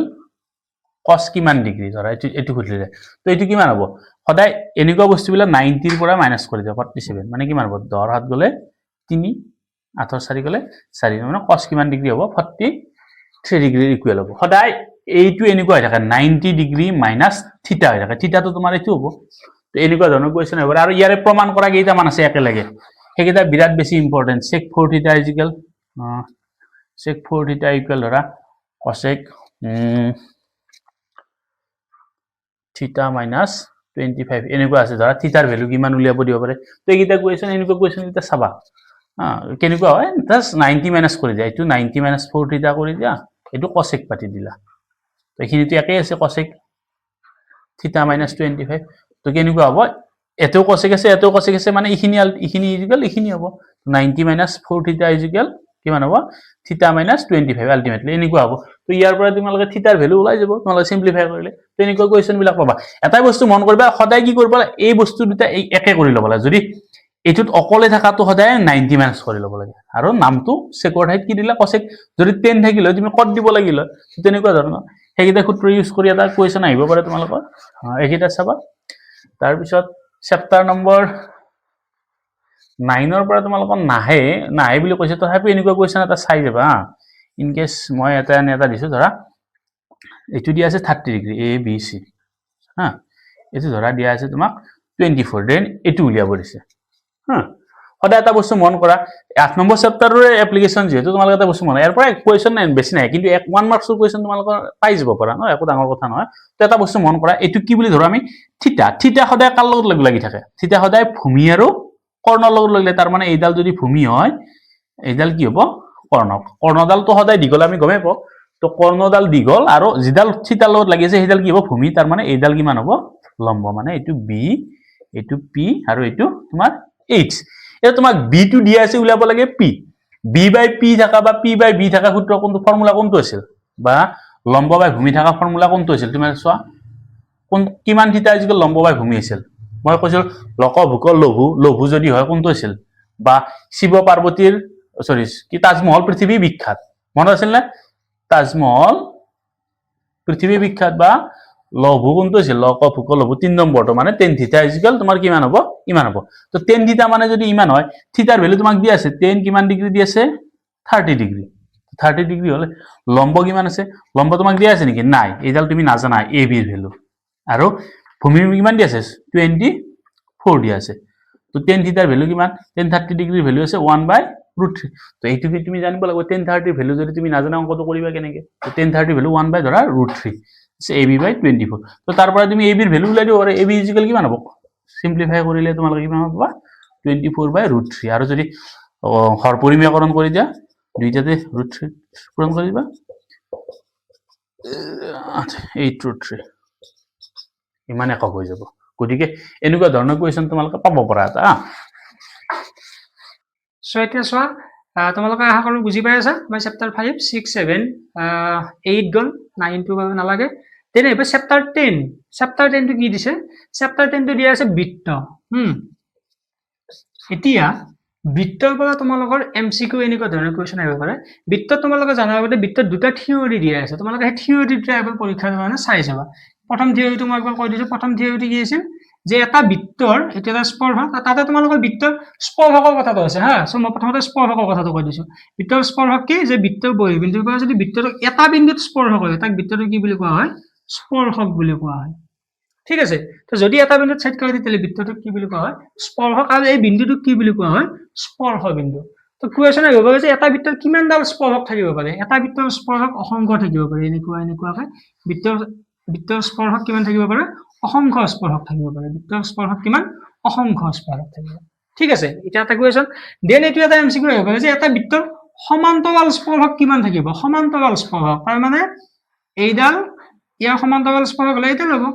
বুজি পাইছা না কিন্তু যদি মই সমান্তৰালকৈ বেলেগ এটা ৰাখি দিওঁ এইডাল আকৌ কি হৈ যাব ছেদক হৈ যাব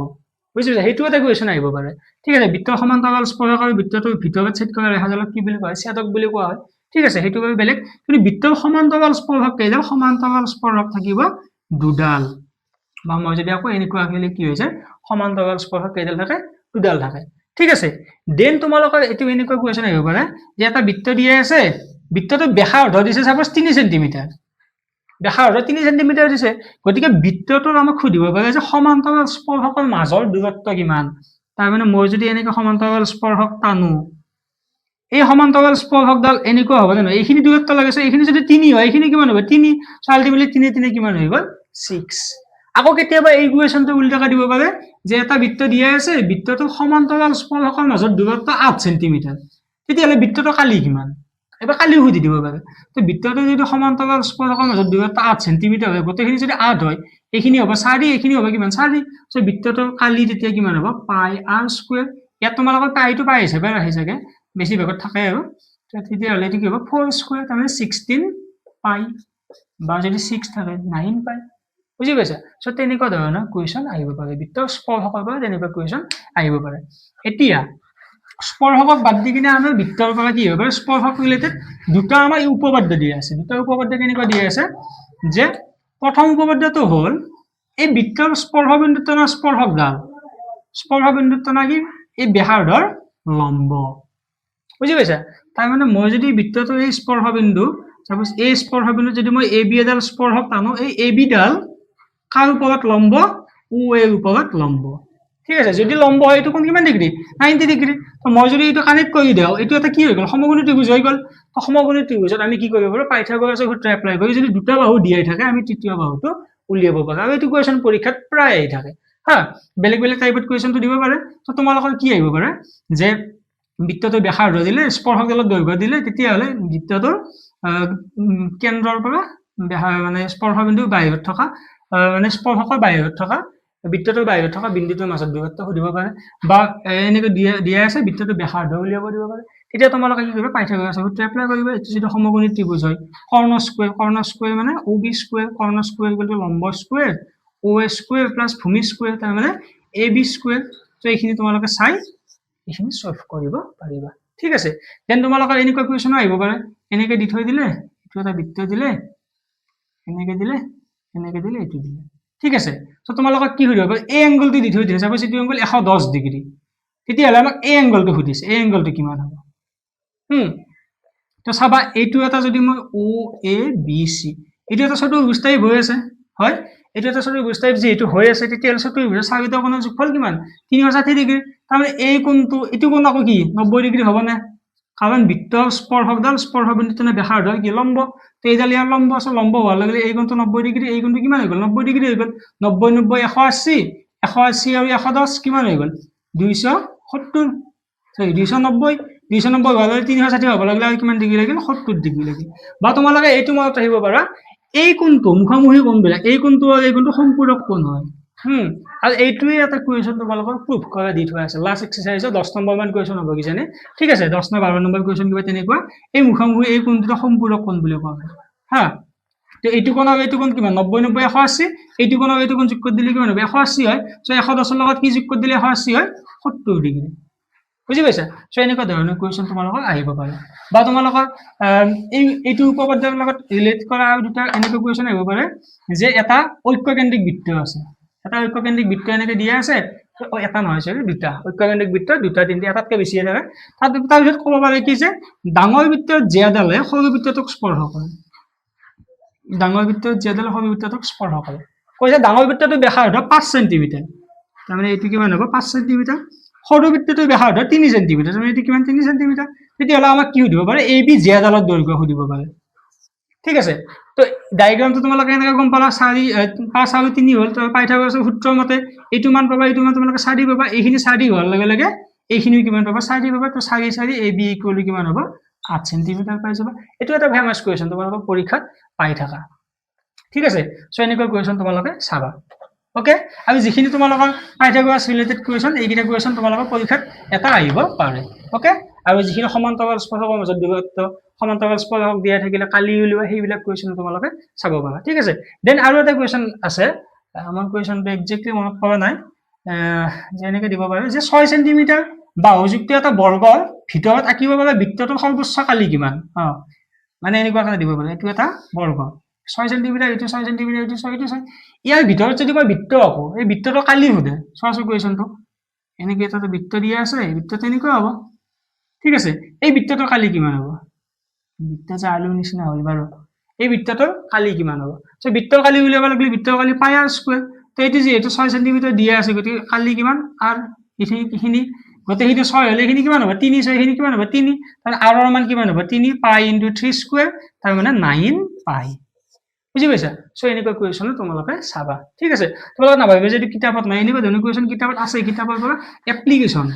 বুজি পাইছা সো এপ্লিকেশ্যন ৰিলেটেড কুৱেশ্যন তোমালোকে এমচিকিউত পাবাই ডেফিনেটলি পাবা ওকে সো এইটো আমাৰ ফাৰ্ষ্ট যেটো থিওৰি আছিল ফাৰ্ষ্ট থিওৰি ৰিলেটেড কুৱেশ্যন হেনে কৰিলো এবাৰ সেকেন্ড থিওৰি ৰিলেটেড বস্তুটো কি আছে সেকেন্ড থিওৰিটো তোমালোকৰ প্ৰমাণটো খুব বেছি ইম্পৰ্টেন্ট তোমালোকে এইটো চাবা 2015 তো এবাৰ আহিছিল আৰু তাৰ পিছতো চাগে পিছত আহিছে এইটো কি হয় যে বৃত্তৰ বহিৰ্বিন্দুৰ পৰা বহিৰ্বিন্দু মানে বৃত্তৰ বাহিৰত চবতে যিকোনো বিন্দু এটা ল'ব পাৰো বহিৰ্বিন্দুৰ পৰা বৃত্তলৈ টনা স্পৰ্শকৰ দৈৰ্ঘ্য সমান বহিৰ্বিন্দু হ'লে এনেকুৱা দুইডাল স্পৰ্শক আমি ৰাখিব পাৰো তাতকৈ বেছি আমি ৰাখিব পাৰিম নেকি নোৱাৰো বাকীবিলাক যদি আকৌ আমাৰ সেইডাল কি হৈ যাব ছেদক হৈ যাব এইটো মানে টাচ নকৰিলে বাৰু সো PA আৰু PB P বহিৰ্বিন্দুৰ পৰা টনা PA আৰু PB দুইডাল স্পৰ্শক সো আমি প্ৰমাণ কৰিব লাগে PA আৰু PB ডাল কি বুলি সমান বুলি প্ৰমাণ কৰিব লাগে প্ৰমাণটো কিতাপত কৰি দিয়া আছে দুটা পদ্ধতিত কৰা আছে তোমালোকে ত্ৰিভুজ অংকন কৰি কিনে কৰিবা ত্ৰিভুজ অংকন কেনেকৈ কৰিবা তোমালোকে OA সংযোগ কৰিবা OB সংযোগ কৰিবা OA সংযোগ কৰিবা তেতিয়াহ'লে এইটো ত্ৰিভুজ আৰু এইটো ত্ৰিভুজ OAP আৰু OBP ত্ৰিভুজ দুটা তুলনা কৰিবা তুলনা কৰিলে তোমালোকে কি পাবা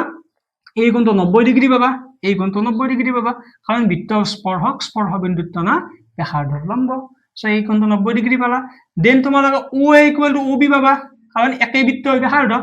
এটা বৃত্তৰ বেলেগ বেলেগ ব্যাসাৰ্ধ থাকে নেকি নাথাকে দেন তোমালোকে এই যিডাল OP ডাল কি পাবা সাধাৰণ বাহু পাবা দুটা ত্ৰিভুজতে আছে গতিকে ইটো যেটো 90 degree right angle RHS side horizontal so RHS condition মানে ত্ৰিভুজ দুটা কি হ'ব সৰ্বাংগ সম হ'ব তো ত্ৰিভুজ দুটা যেটা সৰ্বাংগ সম হ'ব বা সৰ্বসম হ'ব সৰ্বসমৰ ত্ৰিভুজৰ অনুৰূপ অংশবিলাক সমান গতিকে অনুৰূপ অংশ হ'লে PA ইকুৱেল কি হ'ব PB তাৰ মানে এই বাহুটো কি হৈ যাব সমান বুলি প্ৰমাণ হৈ যাব ঠিক আছে এটি কোৱেশ্চন তোমালোকে পাইথাগোৰাছৰ সূত্ৰ হয়তো কৰিব পাৰি কিন্তু তোমালোকে এনেকৈ কৰিলে বেছি ইজি হ'ব যেহেতু এনেকুৱা ধৰণৰ বস্তু তোমালোকে ত্ৰিভুজ চেপ্টাৰত পাইছাই সো এইখিনি তোমালোকে চাব পাৰা ওকে দেন তোমালোকৰ এইটো ৰিলেটেড কুৱেশ্যন কেনেকৈ আহিব পাৰে যে বৃত্তক স্পৰ্শ কৰি থকা সামান্তৰিকটো এটা ৰম্বাস এইটো এটা ভাল কুৱেশ্যন বৃত্তক স্পৰ্শ কৰি থকা সামান্তৰিকটো এটা ড্যাশ তেনেকৈ দিব পাৰে সো এইটো এটা কি ৰম্বাস মানে যদি মই এনেকৈ এটা সামান্তৰিক আঁকো ঠিক আছে যদি বৃত্তটো এনেকৈ স্পৰ্শ কৰি থাকে তেতিয়াহ'লে এইটো এটা ৰম্বাস বুলি প্ৰমাণ কৰা আহিব পাৰে সো এইটো তোমালোকৰ কিতাপত ভাল কুৱেশ্যন তোমালোকে এইটো চাবা ঠিক আছে প্ৰমাণটো দি থাকিলে বহুত দীঘল হৈ যাব এইটো কুৱেশ্যন চাবা আৰু তোমালোকৰ এনেকুৱা ধৰণৰ কুৱেশ্যন কিতাপত আৰু বহুত কিবা কিবি কুৱেশ্যন দিয়া আছে যিকেইটা কুৱেশ্যন তোমালোকৰ লাষ্ট এক্সাৰসাইজৰ 10.2 লাষ্ট এক্সাৰসাইজৰ যিকেইটা লাষ্ট কুৱেশ্যন সেইকেইটা কুৱেশ্যন অকমান তোমালোকে চাব পাৰা ঠিক আছে এটা ডায়াগ্ৰাম আঁকি দিয়া আছিল যে angle AOB equal to 90 degree বুলি প্ৰমাণ কৰা ঠিক আছে সেই কুৱেশ্যনটো তোমালোকে চাবা মই অলপ আগতে যিটো কুৱেশ্যন কৰি দিলো মুখামুখিকৈ থকা কোণবিলাক সম্পূৰক কোণ বুলি প্ৰমাণ কৰা সেই কুৱেশ্যনটো তোমালোকে চাবা ঠিক আছে আৰু মই অলপ আগতে যিটো ক'লো বৃত্তক স্পৰ্শ কৰি থকা সামান্তৰিক এটা ৰম্বাস যদি এনেকৈ থাকে সাপোজ এক মিনিট যদি সামান্তৰিক নাথাকি যিকোনো এটা চতুৰ্ভুজ দিয়া থাকে সাপোজ এনেকৈ মই এটা চতুৰ্ভুজ আঁকিছো এনেকৈ দিয়া আছে so A B C D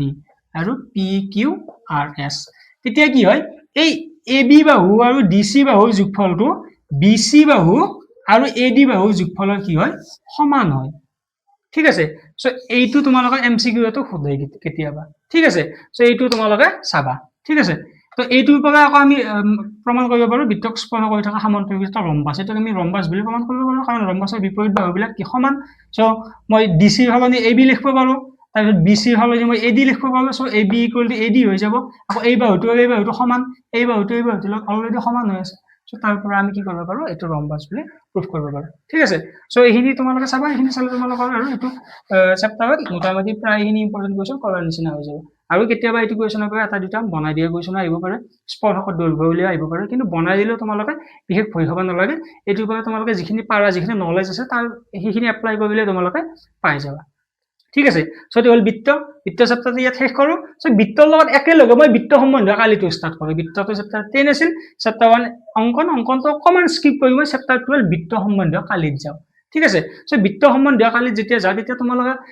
প্ৰথম চেপ্টাৰটোত গৈয়ে তোমালোকে এটা বস্তু বা বৃত্তৰ পৰিধি ইকুৱেল টু টুৱাইচ পাই। তোমালোকে জানা বৃত্তৰ পৰিধি চাৰ্কামফাৰেন্স চি ইকুৱেল টু কিমান, টুৱাইচ পাই।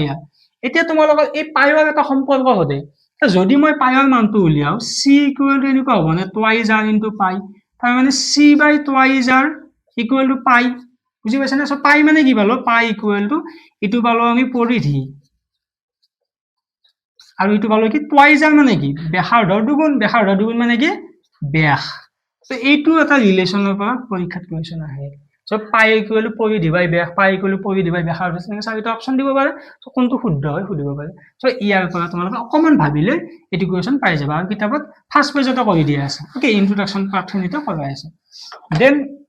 যিটো তোমালোকৰ প্ৰথম এক্সাম্পল, এই কৃষকে হাল বোৱা কিবা এটা কুৱেশ্যন দিয়া আছে, সেই কুৱেশ্যনটো চাবা। আৰু তোমালোকৰ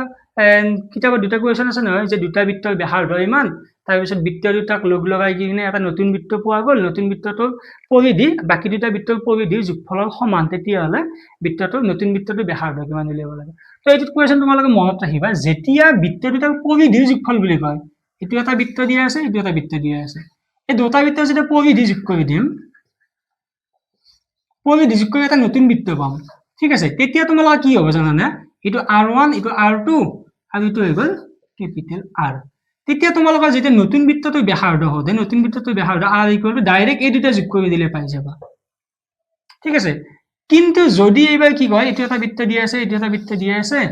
নতুন বৃত্তটো এনেকুৱা, এইবাৰ যদি আমাক কালি দি থৈ দিয়ে, ইয়াত কনচেপ্টটো আমাৰ যিটো MCQ কুৱেশ্যন কৰা আছে তাত তোমালোকক কৰাই দিয়ে, মানে কৰাই আছে, তাত তোমালোকে চালে পাই যাবা। কালিৰ ক্ষেত্ৰত কেনেকুৱা হয়, কালিৰ ক্ষেত্ৰত তোমাৰ হয় R ইকুৱেল টু নতুন বৃত্তটো ব্যাসাৰ্ধ root over R1 square plus R2 square. তোমালোকে যদি বেছি কনচেপ্ট মনত ৰাখিব ইচ্ছা নাই, বা যদি তোমালোকে নাইও, এই বস্তুটো মনত ৰাখিবা, যেতিয়া পৰিধি দিয়াই থাকে, পৰিধি দিয়াই থাকিলে দুটা ব্যাসাৰ্ধ যোগ কৰি দিবা। যদি কালি দিয়াই থাকে, দুটা ব্যাসাৰ্ধক স্কুৱেৰ কৰি যোগ কৰি বৰ্গমূল ল'বা। ঠিক আছে, এটা কুৱেশ্যন আহি থাকে, এটা 8 স্কুৱেৰ দিয়াই থাকে, এটা 6 স্কুৱেৰ দিয়াই থাকে, মানে 8 আৰু 6 দিয়াই থাকে, তেতিয়াহ'লে এইটো ৰুট অভাৰ 100 কিতাপৰ কুৱেশ্যন ইকুৱেল টু 10 চেণ্টিমিটাৰ হয়। ঠিক আছে, ইয়াতো 9 আৰু 7 নেকি তেনেকুৱা এটা কুৱেশ্যন আছিল, তোমালোকে ডাইৰেক্ট যোগ কৰি দিলে পাবা, আৰু ইয়াতে কি পাবা, ডাইৰেক্ট এনেকৈ এইটো পদ্ধতিত কৰিলে পাই যাবা। অ'কে, দেন আৰু এটা কুৱেশ্যন আহি থাকে, যে এটা বৃত্তৰ পৰিধি আৰু কালিৰ মান যদি সাংখ্যিকভাৱে সমান হয়, বৃত্তটোৰ ব্যাসাৰ্ধ কিমান। কুৱেশ্যনৰ ফাৰ্ষ্ট কলো, বৃত্তটোৰ কালি মানে পাই R স্কুৱেৰ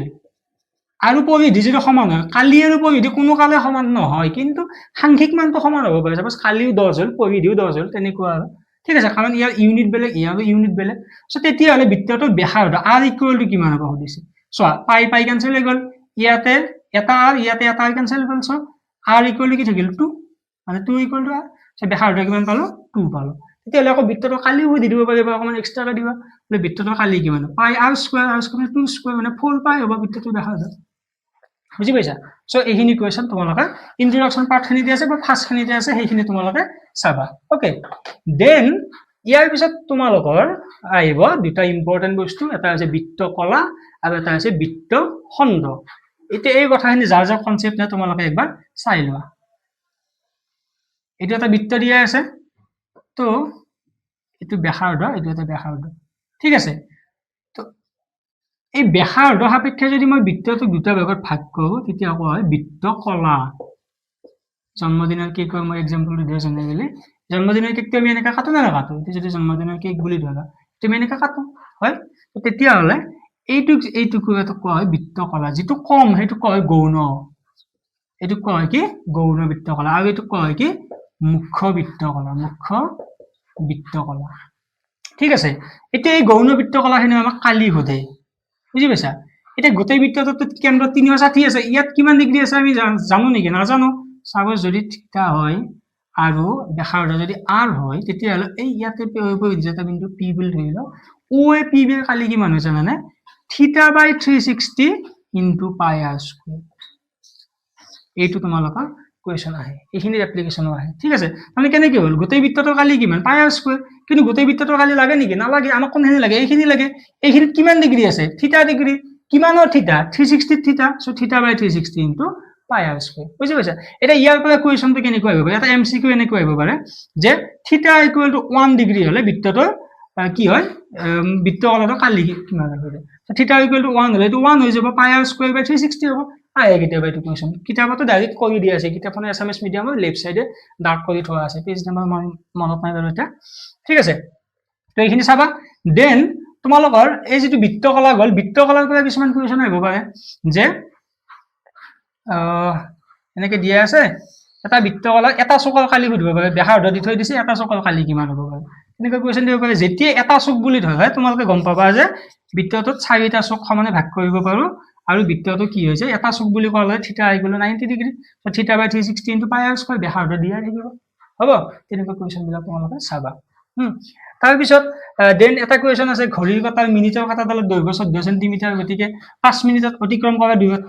কৰা কালি নিৰ্ণয় কৰা এইটো এটা ভাল কোৱেশ্চন ফেমাস কোৱেশ্চন এই কোৱেশ্চনটো তোমালোকে এমসিকিউটো আহে বা লিখা হিচাপত আহিব পাৰে তাৰপিছত ঘড়ীটো এনেকুৱা হ'ব পাৰে ঘড়ীটো যদি কেতিয়াবা কিছুমান চাৰিগুণীয়া ঘড়ী থাকে কিন্তু ঘড়ীতে বৃত্তাকাৰ হিচাপতে ঘড়ী ঠিক আছে সো মিনিটৰ কাটাডালৰ দৈৰ্ঘ্য 14 সেন্টিমিটাৰ দি থৈ দিছে 14 সেন্টিমিটাৰ তেতিয়াহলে 5 মিনিটত অতিক্ৰম কৰা দূৰত্ব তাৰমানে ব্যাসাৰ্ধ কিমান 14 সেন্টিমিটাৰ 5 মিনিটত অতিক্ৰম কৰা দূৰত্ব বুলি কোৱা হলে 5 মিনিটত এটো যদি 12 হৈ যায় 5 মিনিটত এইখিনি যাব গতিকে এটা এটা বৃত্তকলা হৈ গল θ/360 * পাই r স্কয়ার এতিয়া আমাক থিটা লাগিব থিটা আমি কেনেকৈ উলিয়াম সো এই কোৱেশ্চনটো তোমালোকে চাবা 5 মিনিট বুলি কয় বৃত্তটোত কিমান ডিগ্ৰী আছে টোটাল 360 ডিগ্ৰী 5 মিনিট কে বৃত্তটো সমানে কেইটা ভাগত ভাগ কৰিব পাৰো এনেকৈ তিনটা আকৌ এনেকৈ তিনটা ছয়টা আকৌ এনেকৈ তিনটা ছয়টা টোটাল কেইটা 12টা তাৰমানে 5 মিনিটত 3 * 37 30 ডিগ্ৰী হবে পাই আছে কেতিয়াবা পাই নাথাকে আকৌ নতুনকৈ কৰিব লগা হয় ঠিক আছে সো 30 ডিগ্ৰী হয় সো 5 মিনিটত কিমান থিটা ইকুৱেল কিমান ডিগ্ৰী হল 30 ডিগ্ৰী সো θ/360 * পাই r স্কয়াৰ তোমালোকে বহাই দিবা যেটো आंसर পাবা হেতুৱে হ'ব ঠিক আছে কেতিয়াবা আকৌ 5 মিনিট বুলি তোমালোকে 10 মিনিট দিব পাৰে 10 মিনিট দিলে কিমান ডিগ্ৰী হ'ব 60 ডিগ্ৰী হ'ব বুজিলা যদি তোমালোকে 5 মিনিটটো জানা 10 মিনিটটো উলিয়াব পাৰা ঠিক আছে তো তেনেকৈ তোমালোকে কৰিবা হ'ব সো এটো হল বৃত্তকলা সো বৃত্তকলাৰ লগত ৰিলেটেড আকৌ তোমালোকৰ নেক্সট আহিব বৃত্তখণ্ড এবাৰ আহিব বৃত্তখণ্ড কেনেকুৱা হয় এই বৃত্তটোক বৃত্তখণ্ড মানে দুটা বেলেগ বেলেগ খণ্ডত ভাগ হ'ব লাগিব এটা এটা বৃত্ত দিয়া আছে মই যদি এনেকৈ যদি কাটি দিও দুটা খণ্ড হল নহয় এটা ওপৰত দিয়ে এটা তলত দিয়ে কমকৈ থকাখিনি গৌণ বৃত্তখণ্ড আৰু বেছিকৈ থকাখিনি মুখ্য বৃত্তখণ্ড ঠিক আছে এতিয়া এই গৌণ বৃত্তখণ্ড হয়নে কালি বুলিব পাৰি গৌণ বৃত্তখণ্ড মানে বৃত্তখণ্ড কেতিয়া হয় যেতিয়া ব্যাসাৰ্ধ সাপেক্ষে বৃত্তটোক ছেদ কৰিব অনুৰূপ অংশ আৰু বৃত্তকলা কেতিয়া আছিল বৃত্তখণ্ড কেতিয়া আছিল জ্যা সাপেক্ষে আৰু বৃত্তকলা কেতিয়া আছিল বৃত্তকলা আছিল ব্যাসাৰ্ধ সাপেক্ষে এতিয়া এইখিনি ইয়াতে পি যদি মিলে এইখিনিও কালি লাগে এতিয়া এইখিনিও কালি আমি কেনেকৈ জানো সো এইখিনিও কালি জানিব লাগিলে প্ৰথমতে আমি এনেকৈ আঁকি ল'ব লাগিব ঠিক আছে এতিয়া এইটো এটা বৃত্তকলা পালো নে নাই OAPB বৃত্তকলা পালো OAPB এর কালি মাইনাস এই ত্ৰিভুজৰ কালিটো কত দিব লাগিব ঠিক আছে কাৰণ গোটেইখিনিৰ পৰা যদি ত্ৰিভুজটো মাইনাস কৰি এইখিনি পাম না পাও কাৰণ ইয়াত তোমাৰ গোটেইখিনি আছে ত্ৰিভুজৰ গতি যোগ হৈ আছে তো ত্ৰিভুজটো যদি মাইনাস হৈ যায় ত্ৰিভুজ OAB এৰ কালিটো যদি মই মাইনাস কৰি দিও তেতিয়া হলে আমি কি পাম এইটো পাই যাম ঠিক আছে এই ত্ৰিভুজৰ কালি উলিয়াওতে আকৌ কিছুমান ভুল কৰে তাতে তোমালোকৰ কি হয় কেতিয়াবা আমি ডাইৰেক্ট হাফ পূৰণ ভূমি পূৰণ উচ্চতা আমি লিখি দিব পাৰো ঠিক আছে কিন্তু কেতিয়াবা আকৌ আমি কি কৰিম এইটো সূত্ৰত আমি লিখিব নোৱাৰো যদি সমবাহু ত্ৰিভুজ দিয়া থাকে সমবাহু ত্ৰিভুজ দিয়া থাকিলে কিমান হয় √3/4 বাহু স্কয়াৰ বা a স্কয়াৰ তেতিয়া আমি এইটো সূত্ৰ এপ্লাই কৰিম এইটো OA * OB টাইপ হৈ যাব ঠিক আছে তো যেতিয়া তোমালোকৰ নৰমাল 90 ডিগ্ৰী লগি কিনে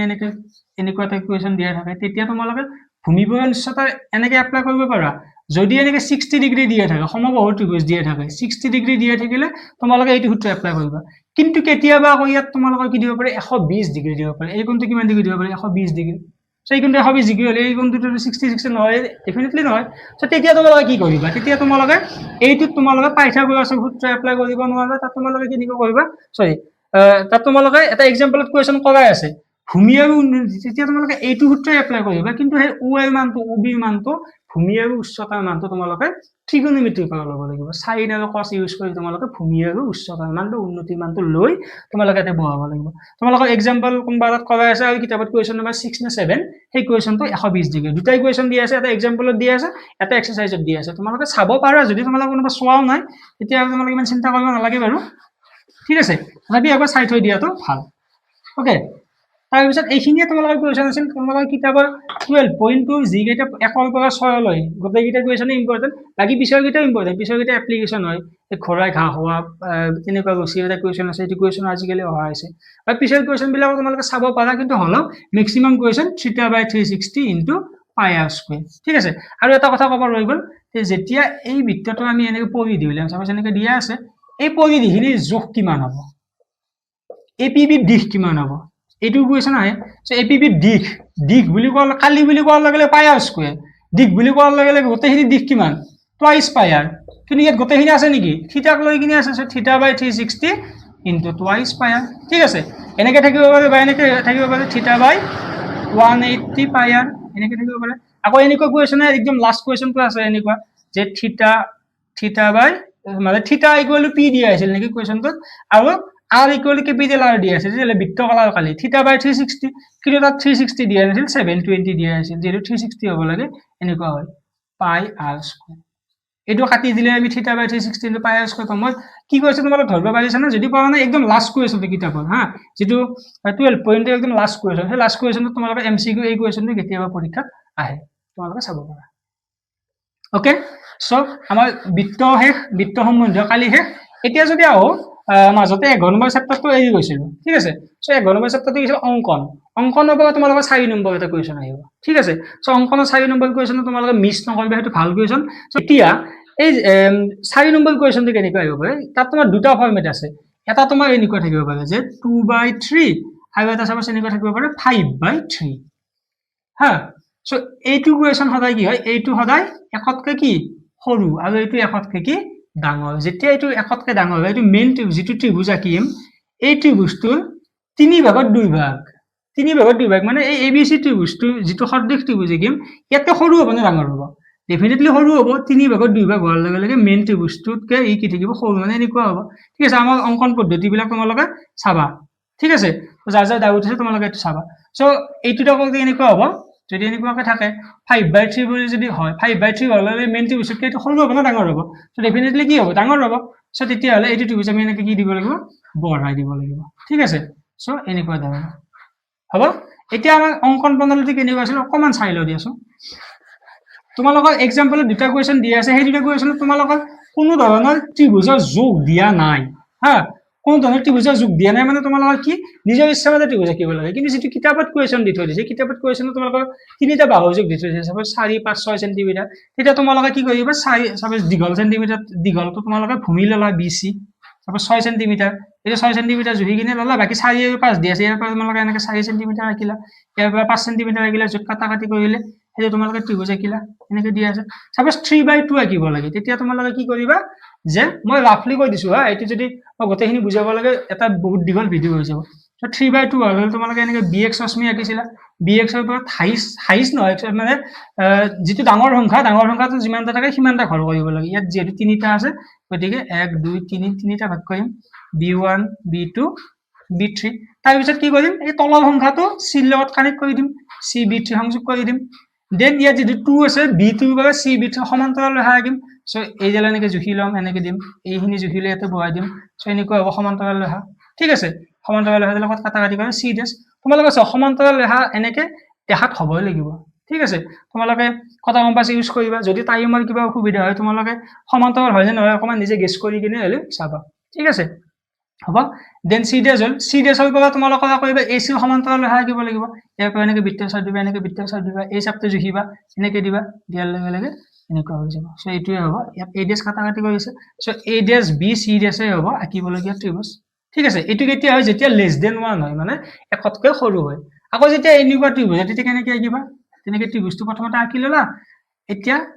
এইটো ABC নাম দিলা ABC তাৰপিছত ইয়াত হাইষ্ট কিমান আছে 5 আছে সো সমানে 5টা ভাগ কৰা B1 B2 অংকন বনালে তোমালোকৰ কিতাপত যেনেকৈ দিয়া আছে সেনেকৈ লিখি দিবা বা তোমালোকৰ স্কুলত ছাৰ বাইদেউ যেনেকৈ দিছে বা আমি যেনেকৈ দিছিলো মানে অফলাইন ক্লাছৰ খিনি তেনেকৈ তোমালোকে চাবা ওকে তলত থকাটো প্ৰথমতে সংযোগ কৰিব লাগে CB3 সংযোগ কৰিম ওকে দেন ইয়াৰ পৰা আমি সমান্তৰাল ৰেখা আঁকিম B5 ৰ পৰা সো এনেকৈ আঁকিবা B5 ৰ পৰা এনেকৈ দিবা এইটো লিখিবা তাৰপিছত এনেকৈ দিবা সো এনেকৈ সংযোগ কৰিবা ঠিক আছে এটো হ'ব C ড্যাশ এনেকৈ বঢ়াই দিব লাগিব অংকন প্ৰণালীত অকমান চেঞ্জ হ'ব আগতে B6 C ড্যাশত সেট কৰিছিল এবাৰ বৰ্ধিত B6 C ড্যাশত সেট কৰে জাস্ট সেইটোৱে চেঞ্জ হ'ব ঠিক আছে দেন C ড্যাশৰ পৰা এসে সমান্তৰাল ৰেখা আঁকিম এনেকৈ জুখিবা এইটো লিখিবা এনেকৈ দিবা দেন ইয়াৰ পৰা এনেকৈ হ'ব ঠিক আছে দেন আকৌ বৰ্ধিত B1 A ড্যাশ বিন্দুত সেট কৰে সো সেই A ড্যাশ B C ড্যাশে হ'ব আঁকিবলগীয়া ত্ৰিভুজ ঠিক আছে এনেকৈ কোৱেশ্চন আছে আৰু লগতে কিতাপত কোৱেশ্চন কিছুমান 60 ডিগ্ৰী আঁকা 45 ডিগ্ৰী আঁকা সেইকেইটা তোমালোকে চাবা কিন্তু এনেকৈ কোৱেশ্চন মানে বিশেষকৈ বেসিক কোৱেশ্চন খিনি তোমালোকে চাবা এট লিষ্ট এই 4 নম্বৰটো তোমালোকে মিস কৰিব নোৱাৰে ঠিক আছে সো হল সো তোমালোকৰ মই এইখিনি কৰিলো সো বাকিখিনি তোমালোকৰ নিকুচাৰে কৰিব ওকে সো এইখিনি চোৱা তাৰপিছত চেপ্টাৰ এবাৰ 11 যদি চাও আমি 11 পৰা এনে তোমালোকৰ এমসিকিউ নাহে কিন্তু তোমালোকৰ এইবাৰ আহি যাব পাৰে তাতে এটা বস্তু আছে স্কেল ফেক্টৰ এটো ইউজ কৰি তোমালোকৰ এটা কোৱেশ্চন আহি যাব পাৰে হা স্কেল ফেক্টৰ কি বস্তু এই যে তোমালোকে যে ত্ৰিভুজ এটাৰ সদৃশ কৈ 3/4 গুণ কৈ বা 5/3 গুণ কৈ যে অঙ্কন কৰিছিলা ইমান হোৱাকৈ বা ইমান হোৱাকৈ আন এটা ত্ৰিভুজ অঙ্কন কৰা এই বস্তুটো কি বুলি কয় স্কেল ফেক্টৰ বুলি কয় হা সদায় চাবা যেতিয়া তুমি ত্ৰিভুজ এটাৰ অনুৰূপ ত্ৰিভুজ এটা আকা সদায় কি কৰিছিলা তুমি এনেকৈ এডাল অঙ্কন কৰি লৈছিলা নে ধৰা ABC আছিল তুমি BX এডাল সূক্ষ্ম কোণ হোৱাকৈ ৰশ্মি এডাল আঁকি লৈছিলা তো ইয়াতে সদায় আমি কোনটো কৰিছো ইয়াত সবচে যেটো বেছি আছে ধৰা এইটোৰ ক্ষেত্ৰত যদি মই চাও এইটোৰ ক্ষেত্ৰত 4 কোনটো বেছি আছে 4 টো বেছি আছে তো মই এতে কেইটা লম 4টা বিন্দু লম B1 B2 B3 B4 হয় না নহয় তো সংযোগ কোনটো কৰো চোৱাচোন সংযোগ কোনটো কৰো আমি লাষ্টত যেটো তলত যেটো থাকে হেতু সংযোগ কৰিলো মানে B4 টো সংযোগ কৰি দিলো তাৰপিছত যদি মোক 3 লাগে 3 লগত ইয়াৰ প্যাৰেলাল কে 3 ৰ পৰা এটা লাকিলো আকৌ না নাকো আৰু ইয়াৰ পৰা এনেকে এটা লাকো তো আলটিমেটলি এই যেটো A dash B C dash ত্রিভুজটো হ'ব তোমাৰ নতুনকৈ আঁকিব লগিয়া ত্ৰিভুজ হা তো এইটোৰ ক্ষেত্ৰত তোমালোকৰ কেতিয়াবা এইখিনি নিদি খুদে যে ইয়াতে কোনটো স্কেল ফেক্টৰ ইউজ হৈছে তো তোমালোকৰ অপচন কেইটাত চাব লাগিব এই যে চিন দুডাল আছে এনেকে থাকা দুডাল চিন থাকাটো তোমালোকৰ নতুনকৈ আঁকা ত্ৰিভুজ হা কেতিয়াবা তোমালোকে এনেকেও পাবা হা এনেকে থাকিল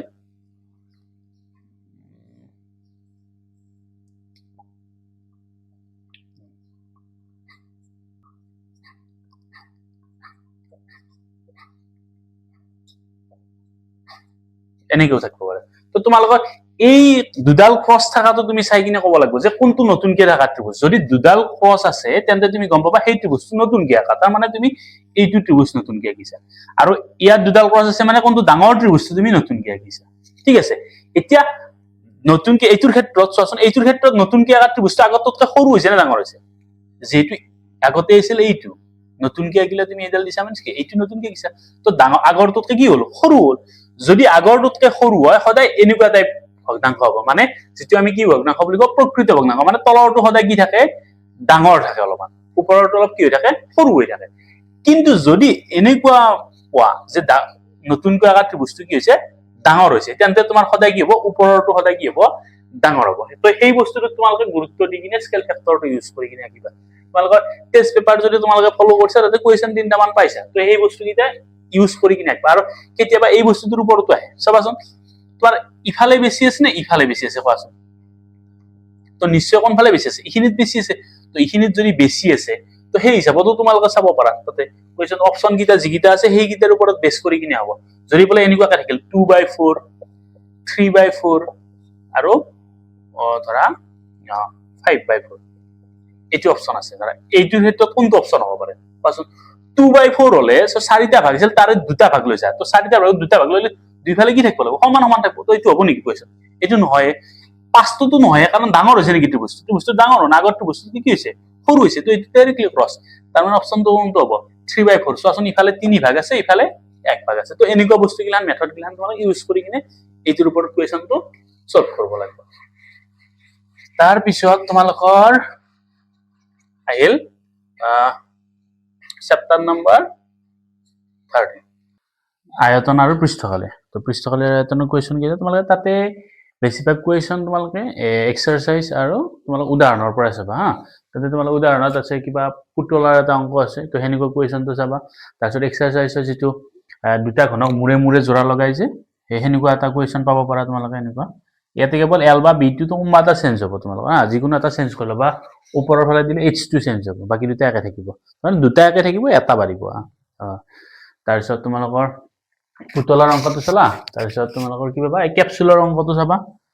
তাৰপিছত কেপচুলৰ অংকটো চালা তাৰপিছত লোহাৰ ফুটা দুটা যে এটা ওপৰত আৰু এটা যে ফুটা থাকে এনেকুৱা এইটো কুৱেশ্যন চাবা তাৰপিছত ৰাছেল ইঞ্জিনিয়াৰিঙৰ ছাত্ৰজনে যে দুটা দুই মূৰে দুটা শংকু থকা এনেকুৱা বেলন সদৃশ এটা আহি যায় সেইটো কুৱেশ্যন চাবা বঢ়িয়াকে তাৰপিছত ইয়াতে আৰু কি পাবা জানানে তোমালোকৰ ইয়াতে তোমালোকে এক্সট্ৰা কুৱেশ্যন এটা পাবা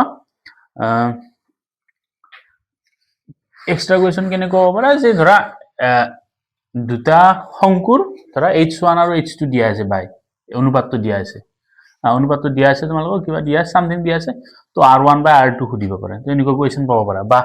যদি দুটা অৰ্ধগোলকৰ এটা অৰ্ধগোলকৰ বক্ৰপৃষ্ঠকালি আৰু ধৰা গোলকৰ বক্ৰপৃষ্ঠকালি সমান তো এনেকুৱা r কিমান হ'ব এনেকুৱা ধৰণৰ কুৱেশ্যন আহিব পাৰে তোমালোকৰ তাৰ উপৰি কেনেকুৱা কুৱেশ্যন আহিব পাৰে তোমালোকৰ ইয়াতে তোমালোকে মেইনলি তোমালোকে সূত্ৰ কেইটাৰ ওপৰত গুৰুত্ব দিবা যিকেইটা তোমালোকৰ সূত্ৰ ঘনকৰে হওক আয়তীয় ঘনকৰে হওক বা তোমালোকৰ বেলন শংকু গোটেইকেইটাৰে গোলক অৰ্ধগোলক প্ৰত্যেকৰে কি চাবা তোমালোকে সূত্ৰখিনি গুৰুত্ব দিবা হা যদি মই তোমালোকক ঘনকৰ সূত্ৰটো কওঁ প্ৰথমতে ঘনকৰ সূত্ৰকেইটা কি চাবা ঘনকৰ সূত্ৰ তোমালোকে কি চাবা আয়তনটো চাবা প্ৰথমে ঘনকৰ আয়তন কি আছিল এল কিউব আৰু কি আছিল মুঠ বক্ৰপৃষ্ঠকালি নাথাকে ঘনকৰ কি থাকে গোটেইকেইখন পৃষ্ঠকালি মানে কি এখন পিঠি থাকে 6খন পিঠি প্ৰত্যেকখনে বৰ্গ টাইপৰ গতিকে 6খনৰ কিমান হ'ব 6l স্কয়াৰ 4খন খুদিলে 4l স্কয়াৰ আৰু যদি 5খন খুদে কেতিয়াবা 5খন খুদি দিয়ে যেনে ধৰা ঘৰ এটাৰ তোমালোকে কালাৰ কৰিব লাগে সিলিং আৰু 4খন বেৰত ৰং কৰিব লাগে তলৰখন নাই তো তেতিয়াতো যদি ঘনক বুলি দিয়া থাকে কিমান হ'ব 5l স্কয়াৰ কিন্তু আয়তীয় ঘনক হলে কিমান হ'ব আয়তন হ'ব তাৰ lbh টোটাল তাৰ যদি গোটেই মুঠ পৃষ্ঠকালি খুদে মুঠ পৃষ্ঠকালি 2 * lb + bh + hL তাৰপিছত যদি তোমাক কি খুদে তাৰ 4খন পৃষ্ঠৰ কালি খুদে 4খন পৃষ্ঠৰ কালি হলে 2 * bh + hL যদি 5খনৰ খুদে 4খনৰ লগত আৰু এখন তুমি যোগ কৰি দিবা এই 4খনৰ লগত কি যোগ কৰি দিবা lb টো তুমি কি কৰি দিবা যোগ কৰি দিবা ঠিক আছে এইটো হৈছে তোমাৰ আয়তীয় ঘনকৰ যদি তোমালোকৰ বেলনৰ খুদে বেলনৰ আয়তনৰ সূত্ৰটো কি আছিল পাই r স্কয়াৰ h বক্ৰপৃষ্ঠকালি ইয়াৰ 2 পাই r h হা তো মুঠ পৃষ্ঠকালি কি হ'ব তাৰ বেলনটো যদি তুমি চোৱা বেলনটো কেইখন পিঠি থাকে এইখন বক্ৰপৃষ্ঠকালি আৰু তলৰ এখন আৰু ওপৰখন এখন কি সমতল পৃষ্ঠ দেখাত কেনেকুৱা বৃত্তৰ কালি কেনেকুৱা পাই r স্কয়াৰ তো যেহেতু দুখন পৃষ্ঠ আছে দুখন পৃষ্ঠৰ কালি কিমান হ'ব দুখন বৃত্ত থাকিলে দুটা পাই r স্কয়াৰ হ'ব তো মুঠ পৃষ্ঠকালি খুদিলে টুৱাইস পাই r h ৰ লগত কি কৰিবা 2 পাই r স্কয়াৰ টো প্লাস কৰি দিবা তুমি প্লাস কৰি দিয়াৰ লগে যদি কমন লোৱা 2 পাই r টো কমন ললে কিমান থাকিব h + r বা r + h তুমি যি লিখা এটো তোমালোকৰ বেলনৰ যদি তোমালোকে তেনেকে শংকুৰ চোৱা শংকুৰ কি হ'ব শংকুৰ যদি চোৱা ইয়াৰ ঋতু মুখস্থ কৰিলে তুমি ইয়াৰটো মুখস্থ নকৰিলে কথা নাই বেলনৰ আয়তন পাই r স্কয়াৰ h শংকুৰ আয়তন 1/3 পাই r স্কয়াৰ h মানে অকল 1/3 টো লগাই দিব লাগে হা বক্ৰপৃষ্ঠকালি কিমান ইয়াৰ পাই r l শংকুটোৰ বক্ৰপৃষ্ঠকালি কেনেকুৱা এইটো যদি শংকু হয় এখন তাৰ বক্ৰপৃষ্ঠকালিৰ তলৰখন কি বৃত্তৰ কালি কেনেকুৱা পাই r স্কয়াৰ তাৰ মানে পাই r l ৰ লগত কি যোগ কৰিব লাগিব পাই r স্কয়াৰ টো তুমি যোগ কৰি দিবা আলটিমেটলি পাই r *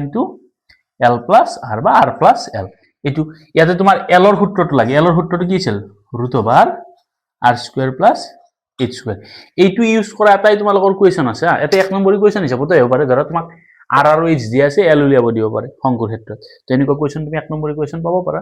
বা নতুবা তোমালোকৰ এটা কোৱেশ্চন আছে 12.5 থকা এটা কোৱেশ্চন আছে ধৰা কিবা শংকুটোৰ ওপৰত বেলন এটা আছে ইয়াৰ গোটেইটোৰ উচ্চতা 12.5 এনেকুৱা এটা প্ৰশ্ন তোমালোকৰ এক্সাৰসাইজত আছে এটো চাবা তোমালোক তাতে l উলিয়াই ল'ব লাগে হা তো শংকুৰ যদি তোমালোকক কি থাকে গোলকৰ যদি থাকে গোলকৰ আৰু অৰ্ধগোলকৰ গোলক আৰু তোমালোকৰ কি থাকিল অৰ্ধগোলক তো গোলকৰ যদি জানা গোলকৰ আয়তন কি 4/3 পাই r কিউব তো ইয়াৰ আধা মানে কিমান 2/3 পাই r কিউব ইয়াৰ মুঠ পৃষ্ঠকালি 4 পাই r স্কয়াৰ কিন্তু ইয়াত মুঠ পৃষ্ঠকালি নহয়, ইয়াত তোমাৰ দুটা বক্ৰপৃষ্ঠও পাবা মুঠ পৃষ্ঠকালি পাবা। তো বক্ৰপৃষ্ঠকালি 2πr², ইয়াৰ আধা, কিন্তু মুঠ পৃষ্ঠকালি সুধিলে 2πr² লগত আৰু এটা πr² যোগ কৰা, টোটেল কিমান হ'ব 3πr²। এইখিনি তোমালোকক মুখস্থ কৰিব লগা বস্তু, এইখিনি তোমালোকক মুখস্থ কৰি চাবা হা। এইখিনি সূত্ৰ ইউজ কৰি কিনে তোমালোক বিভিন্ন ধৰণৰ কুৱেশ্যন তাতে পাব। তো ইয়াতে বেছিকেলি আয়তন সুধিলে তোমালোক চিম্পল হা, যদি তোমালোক কুৱেশ্যনটোত কি সোধে আয়তন সোধে, তো ইয়াত যদি তোমালোকক আয়তন সোধে তোমালোকে মন কৰিবা আয়তন সুধিলে কুৱেশ্যনটো সহজ হৈ যায়। যদি তুমি কোনো এটা বস্তুৰ ওপৰত কোনো এটা বস্তু যদি আছে ইয়াৰ আয়তন প্লাছ ইয়াৰ আয়তন হা, ধৰা দুটা বস্তু আছে, এটা আছে তলতটো আছিল বেলন, ওপৰতটো আছে ধৰা কি শংকু, তেন্তে শংকু আৰু বেলনৰ আয়তন দুইটাৰে আয়তনটো কি কৰি দিবা প্লাছ কৰি দিবা। কিন্তু যদি তোমালোকক কি সোধে ইয়াৰ বক্ৰপৃষ্ঠকালি সোধে বা পৃষ্ঠকালি সোধে, তেন্তে ইয়াৰ বাহিৰত ওলাই থকাখিনি, তাৰমানে শংকুটোৰ কোনখিনি বাহিৰত ওলাই আছে বক্ৰপৃষ্ঠকালি, ইয়াৰো কোনখিনি ওলাই আছে ইয়াৰ বক্ৰপৃষ্ঠকালিখন আৰু এই তলৰখনো কিন্তু ওলাই থাকিব পাৰে। তো সেইটো বস্তু কুৱেশ্যনটো চাওক পঢ়ি চালে তুমি বুজি পাবা। বা কেতিয়াবা কেনেকুৱা হ'ব ইয়াৰ পৰাই এটা শংকু আছিল, শংকুৰ পৰা এটা কি কৰিলে না তুমি এটা এটা বেলনৰ পৰা এটা শংকু কি কৰিলা উলিয়াই নিলা, কাঠৰ টুকুৰা এটাৰ পৰা উলিয়াই নিলা। তো ইয়াৰ আয়তন যদি সোধে তুমি বেলনৰ আয়তনৰ পৰা শংকুৰ আয়তনটো কি হৈ যাব ওলাই যদি লৈ যোৱা মাইনাছ যাব। কিন্তু যদি তোমালোকৰ কি উলিয়াব পাৰে পৃষ্ঠকালি উলিয়াব পাৰে, তোমালোক তাতে প্লাছে হ'ব, মানে ইয়াৰ বক্ৰপৃষ্ঠকালি বেলনৰ বক্ৰপৃষ্ঠকালি প্লাছ শংকুৰো বক্ৰপৃষ্ঠকালি হ'ব, আৰু কিন্তু বেলনৰ আৰু তলৰখনো থাকিব, তলৰখন থাকিলে কিমান হ'ব πr² প্লাছ শংকুৰ বক্ৰপৃষ্ঠকালি মানে πrl, এনেকুৱা টাইপৰ। তো বক্ৰপৃষ্ঠকালি বা পৃষ্ঠকালিৰ ক্ষেত্ৰত তোমালোকে কেইখন পিঠি আছে তাৰ ওপৰত গুৰুত্ব দিব, যেইখন পিঠি থাকে সেইখন তাৰ কি হ'ব কালিৰ হ'ব, তাৰমানে কিমানখন পিঠি তাৰ ওলাই আছে বাহিৰত। তো তেনেকুৱা ধৰণৰ কুৱেশ্যনবিলাক তোমালোকে 13 নম্বৰ চেপ্টাৰত চাবলৈ যত্ন কৰিবা হা। এক্সাম্পলৰ খিনি চাই যাবা ধুনীয়াকৈ। তো তাত বহুত বেছি কুৱেশ্যন নাই, এটা কুৱেশ্যন আহিব পাৰে যে টেষ্ট পেপাৰত বেছিভাগ আহি আছিল, এটা বেলন, এটা অৰ্ধগোলক আৰু এটা শংকুৰ যদি r আৰু h সমান হয় তেন্তে তাহাঁতৰ অনুপাত কিমান হ'ব। তো সেইটোৰ অনুপাত 1:2:3 এনেকুৱা ধৰণৰ এটা কুৱেশ্যন আছে। তো সেইটো কৰি চাবা পাৰিলে। তাৰপিছত যদি 13 নম্বৰ চেপ্টাৰটোৰ প্ৰায়খিনিয়ে আহিব, তোমালোকে এইখিনি গুৰুত্ব দিবা, তাৰ পৰা বেছি নাহে। নেক্সট আহিল 14 নম্বৰ চেপ্টাৰ। 14 নম্বৰ চেপ্টাৰত কি আছে তোমালোকৰ পৰিসংখ্যা বা ষ্টেটিষ্টিক্স বুলি কয় হয়নে। তাতে তোমালোকৰ তিনিটা বস্তু যাব লাগে, কি কি মাধ্য, মধ্যমা আৰু বহুলক, মানে মিন মড মেডিয়ান, মানে মিন মেডিয়ান মড, এই তিনিটা বস্তু যাব লাগে। তো মাধ্যৰ ক্ষেত্ৰত তোমালোকে এটা কুৱেশ্যন আহিব পাৰে, যেনে ধৰা x5 4 3 2 এইকেইটাত ধৰা মাধ্য দিয়া আছে, তোমাক ইয়াৰ মাধ্য দিয়া আছে ধৰা কিমান দিয়া আছে 5 দিয়া আছে, তেন্তে x ৰ ভেলু উলিওৱা। তো এনেকুৱাকৈ যদি আহে x ৰ ভেলু কেনেকুৱা, প্ৰথম কথা মনত ৰাখিবা মাধ্য মানে গড়। যদি তোমালোকে মাধ্য উলিয়াব লাগে গোটেইকেইটা কি কৰি ল'বা যোগ কৰি ল'বা, গোটেইকেইটা সংখ্যা কি কৰি ল'বা যোগ কৰিবা, আৰু যিমানটা সংখ্যা আছে সেইটাৰে হৰণ, মানে কেইটা সংখ্যা আছে 1 2 3 4 5, তো 5ৰে কি কৰি দিবা হৰণ, কিমানটো তাৰ কি হ'ব মাধ্য হ'ব, ইকুৱেল যদি এইখিনি থাকে ইকুৱেল তোমাৰ কিমান হ'ব 5 আছে। এতিয়া তোমালোকে ওপৰখিনি প্লাছ কৰা, x প্লাছ কিমান হ'ব 5 4 9 9 3 12 12 2 14, আৰু 5ৰ লগত 5টো পূৰণ কৰিলে বজ্ৰ পূৰণ কৰিলে, ইয়াৰ লগত 1 তলত 1 আছিল 1ৰ লগত এইখিনি পূৰণ কৰিলে সেইখিনি হ'ল, 5ৰ লগত 5 পূৰণ কৰি দিলে কিমান 25। তো x ৰ মান উলিয়াব লাগে 14, তো প্লাছ হৈছে সিফালে গ'লে কিমান হ'ব মাইনাছ, মানে 25ৰ পৰা যদি 14 তুমি মাইনাছ কৰা কিমান হ'ব 5 4 গ'লে 1 2 গ'লে 11। এনেকুৱা ধৰণৰ তোমাৰ মাধ্যৰ কুৱেশ্যন আহিব পাৰে। আৰু যদি মধ্যমাৰ ক্ষেত্ৰত আহে, মধ্যমা নাথাকে, মধ্যমা মানে হৈছে কি জানানে মাজত থকা, তোমালোক যিকোনো কুৱেশ্যনে দিলে ধৰা 25 27 32 30 21 এনেকৈ আছে। তো প্ৰথম কথা মধ্যমা যদি এতিয়া দিয়ে তোমালোকে কি কৰিবা, প্ৰথমতে ঊৰ্ধ্বক্ৰমত সজালে, মানে সৰুৰ পৰা ডাঙৰলৈ সজাই ল'বা, সৰুৰ পৰা ডাঙৰলৈ সজালে কিমান হয় 21, তাৰপিছত 25 27 30 35। মধ্যমা যদি সোধে তো প্ৰথমতে এনটো কি যাবা তুমি যুগ্ম নে অযুগ্ম চাবা, 1 2 3 4 5, এনটো কিমান আছে 5 আছে, মানে অযুগ্ম, অযুগ্ম থাকিলে ইজি হয়। তো একদম মাজত কোন আছে চোৱাচোন, ইফালেও দুটা আছে ইফালেও দুটা আছে, মাজত কোন আছে 27, তেন্তে ইয়াৰ এন কিমান হ'ব, মানে মধ্যমা কিমান হ'ব 27। কিন্তু যদি তোমালোকৰ যদি এটা আৰু এটা থাকিল হয় ধৰা 35 আছে, তো এতিয়া এতিয়াতো আৰু এটা বাঢ়ি গ'ল হয়, ইয়াতে কেইটা সংখ্যা থাকিল চাওচোন, এন ইকুৱেল কিমান হ'ল, এন ইকুৱেল তোমাৰ হ'ল 6, এন ইকুৱেল কিমান হ'ল 6, 6টো কি যুগ্ম নে অযুগ্ম, ইয়াতে তুমি মাজৰখিনি পাবা নেকি চোৱাচোন, তুমি ইয়াতে মাজত নোপোৱা, ইফালে দুটা আছে ইফালে দুটা আছে, মাজতো কেইটা থাকিব দুটা। তো তেনেকুৱা ক্ষেত্ৰত তুমি কি কৰিবা দুইটাই যোগ কৰি দিবা, এই সংখ্যাৰ মাজৰ সংখ্যাকেইটা যোগ কৰি 2 দি হৰণ কৰি দিবা, তেতিয়া উত্তৰটো ওলাই যাব। তাৰমানে 27 আৰু 30টো যোগ কৰি দিয়া কিমান হ'ব 2 3 57/2, 57ক যদি 2 ৰে হৰণ কৰা 2 2 গুণ 4, হাতে গ'ল 1 2 8 গুণ 16, হাতে গ'ল 1 2 5 গুণ 10, 28.5 সামথিং এনেকুৱা টাইপ হ'ব হা। গতিকে মধ্যমা উলিয়াও সহজ হৈ যাব তোমালোকৰ প্ৰথমতে খালি ঊৰ্ধ্বক্ৰমত সজাই ল'বা আৰু মাজৰটো উলিয়াবলৈ চাবা বহুলকৰ ক্ষেত্ৰত কি বহুলকৰ ক্ষেত্ৰত হৈছে কোনটো বেছি বাৰ আছে ধৰা 2 5 4 3 5 2 7 এইকেইটা সংখ্যাৰ ভিতৰত সবচে বেছি বাৰ কোনটো আছে যদি তুমি চোৱা 5 টো কেইবাৰ আছে 5 টো দুইবাৰ আছে 2 টো কেইবাৰ আছে দুইবাৰ আছে এনেকুৱা ক্ষেত্ৰত বহুলক কোনো দিন নলয় হয় 2 টো একবাৰ হলে কি থাকিব লাগিব বেছি হ'ব লাগিব তেতিয়া তোমাৰ কি হ'ব বহুলক তোমাৰ 2 বুলি ক'ব পাৰিবা 2 টো কেইবাৰ আছে 3 বাৰ আছে তো এনেকুৱা ক্ষেত্ৰত বহুলক কিমান হ'ব 2 কেতিয়াবা এনেকে নিদি তোমালোকক এটো এনেকে দিব ধৰা ইয়াতে x দিলে আৰু ক'লে যে বহুলক ধৰা ইয়াতে দিয়া আছে বহুলক 7 সৰি বহুলক 5 বুলি দিয়া আছে বহুলক কিমান দিয়া আছে 5 তেন্তে x ৰ ভ্যালু কিমান তো বহুলক যদি 5 5 টো সবচে বেছি বাৰ থাকিব লাগিব ইয়াতে 2 টো কেইবাৰ আছে 2 বাৰ 5 টো 2 বাৰ আছে তো সমান থাকিলে তো নহয় নিশ্চয় 5 টো বেছি বাৰ থাকিব লাগিব তেন্তে x ৰ মানটো কিমান হ'ব 5 হ'ব তো তেনেকুৱা ধৰণৰ কোৱেশ্চন পাব পাৰা তো মধ্যমা বহুলক এনেকুৱা কোৱেশ্চন আৰু যদি দীঘল ক্ষেত্ৰত আহে শ্ৰেণী অন্তৰাল থকা আহে মাধ্যৰ ক্ষেত্ৰত তোমালোকক যদি কৈ নিদিয়ে যে অমুক নিয়মত কৰা তেন্তে এনেটো জানা তোমালোকে মাধ্য উলিওৱা নিয়ম কেইটা আছে মাধ্য উলিওৱা নিয়ম আছে তোমাৰ তিনিটা কি প্ৰত্যক্ষ পদ্ধতি বিবেচিত মাধ্য পদ্ধতি আৰু ধাপবিচ্যুতি পদ্ধতি যদি তোমালোক একদম পাৰফেক্টলি লিখি দিয়ে যে অমুক পদ্ধতিত কৰা তেন্তে তোমালোকে প্ৰত্যক্ষ পদ্ধতিতে কৰিবা প্ৰথমত কি থাকে শ্ৰেণী অন্তৰাল থাকে তাৰপিছত fi থাকিব মানে বাৰংবাৰ এটা তাৰপিছত xi বা মধ্যমান আৰু এটো fi xi তাৰপিছত পাতি কিনে তোমালোকে কি কৰিবা সদায় সামেশন অফ fi পাতবা এইখিনি যোগ কৰিব লাগে আৰু এইখিনি যোগ কৰিব লাগে মানে সামেশন অফ fi xi তো উত্তৰটো কেনেকৈ উলিয়া মাধ্য উলিয়াব লাগিলে সামেশন অফ fi xi বাই সামেশন অফ fi এনেকৈ উলিয়াও আমি মানে এই ক্ষেত্ৰত মনত ৰাখিবা যেতিয়া xi উলাম ধৰা 0 ৰ পৰা 10 আছে তেন্তে শ্ৰেণী অন্তৰালটোৰ ক্ষেত্ৰত xi যদি উলাব লাগে সদায় আমি এটা কি কৰি দিম 0 আৰু 10 টো যোগ কৰি দিম যোগ কৰি কিনে কি দি হৰণ কৰো 2 এৰে হৰণ কৰো হেতুই হ'ব তোমালোকৰ xi তো মধ্যমা মাধ্য এনেকৈ উলিয়াব পাৰিবা মাধ্যৰ ক্ষেত্ৰত বিচ্ছিন্ন আছে না অবিচ্ছিন্ন আছে তোমালোকে এটো গুৰুত্ব দিব নালাগে যেনেকৈ আছে হেনেকৈ পাতিবা বিচ্ছিন্ন অবিচ্ছিন্ন মিন্স বুজি পাইছা নে ধৰা 0 ৰ পৰা 9 থাকে কিছুমান 10 ৰ পৰা 19 থাকে তো এই ক্ষেত্ৰত চোৱাচোন 9 ত গৈছে 9 ৰ পৰা আৰম্ভ হৈছে নেকি নাই তেনেকুৱা ক্ষেত্ৰত কি বুলি ক বিচ্ছিন্ন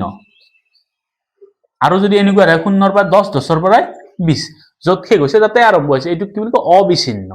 এনেকুৱা ক্ষেত্ৰতে থাকবা এনেকুৱা ক্ষেত্ৰত থাক মাধ্যতে একো প্ৰবলেম নাই কিন্তু মধ্যমা আৰু বহুলকত যদি অবিচ্ছিন্ন হৈছে মানে সৰি বিচ্ছিন্ন হৈছে এনেকুৱা যদি হৈ থাকে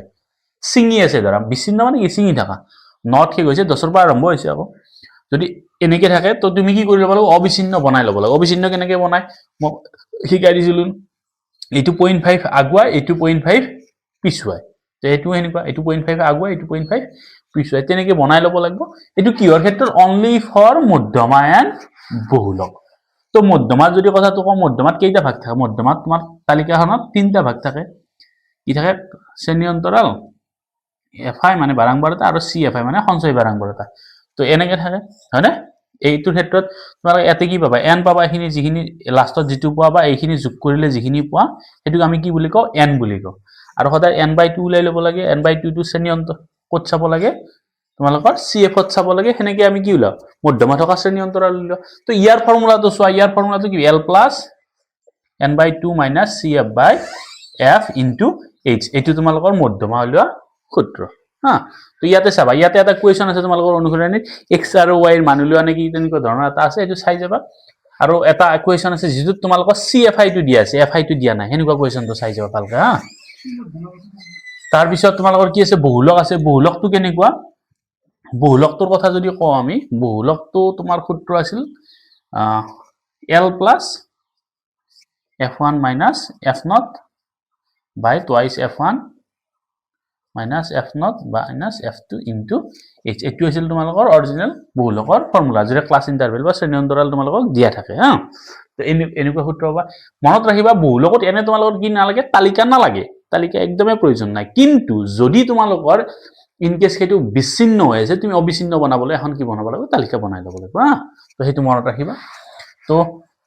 এটো কেতিয়াবা মিস হোৱাৰ বহুত চান্স থাকে যদি বহুলক দিয়া আছে আৰু অবিচ্ছিন্ন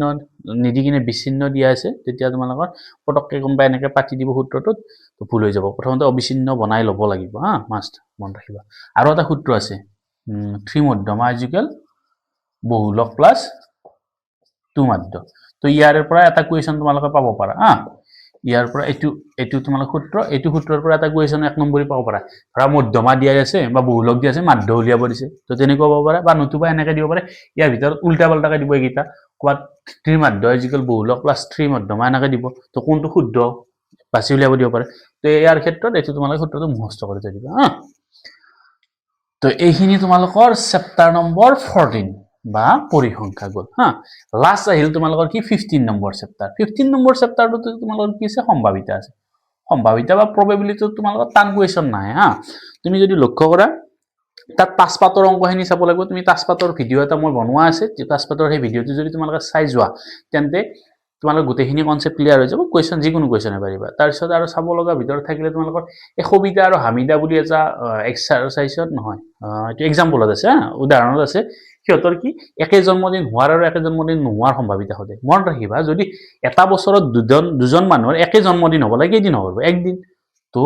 একদিন হল কিমানৰ ভিতৰত গোটেই বছৰটোৰ ভিতৰত মানে 365 ভিতৰত একদিন এইটো একে জন্মদিন হোৱাৰ সম্ভাৱিতা যদি নহব লাগে একদিনহে হ'ব পাৰে বাকি কেইদিন নহব পাৰে 364 এইটো হ'ব তোমালোকৰ নোহোৱাৰ সম্ভাৱিতা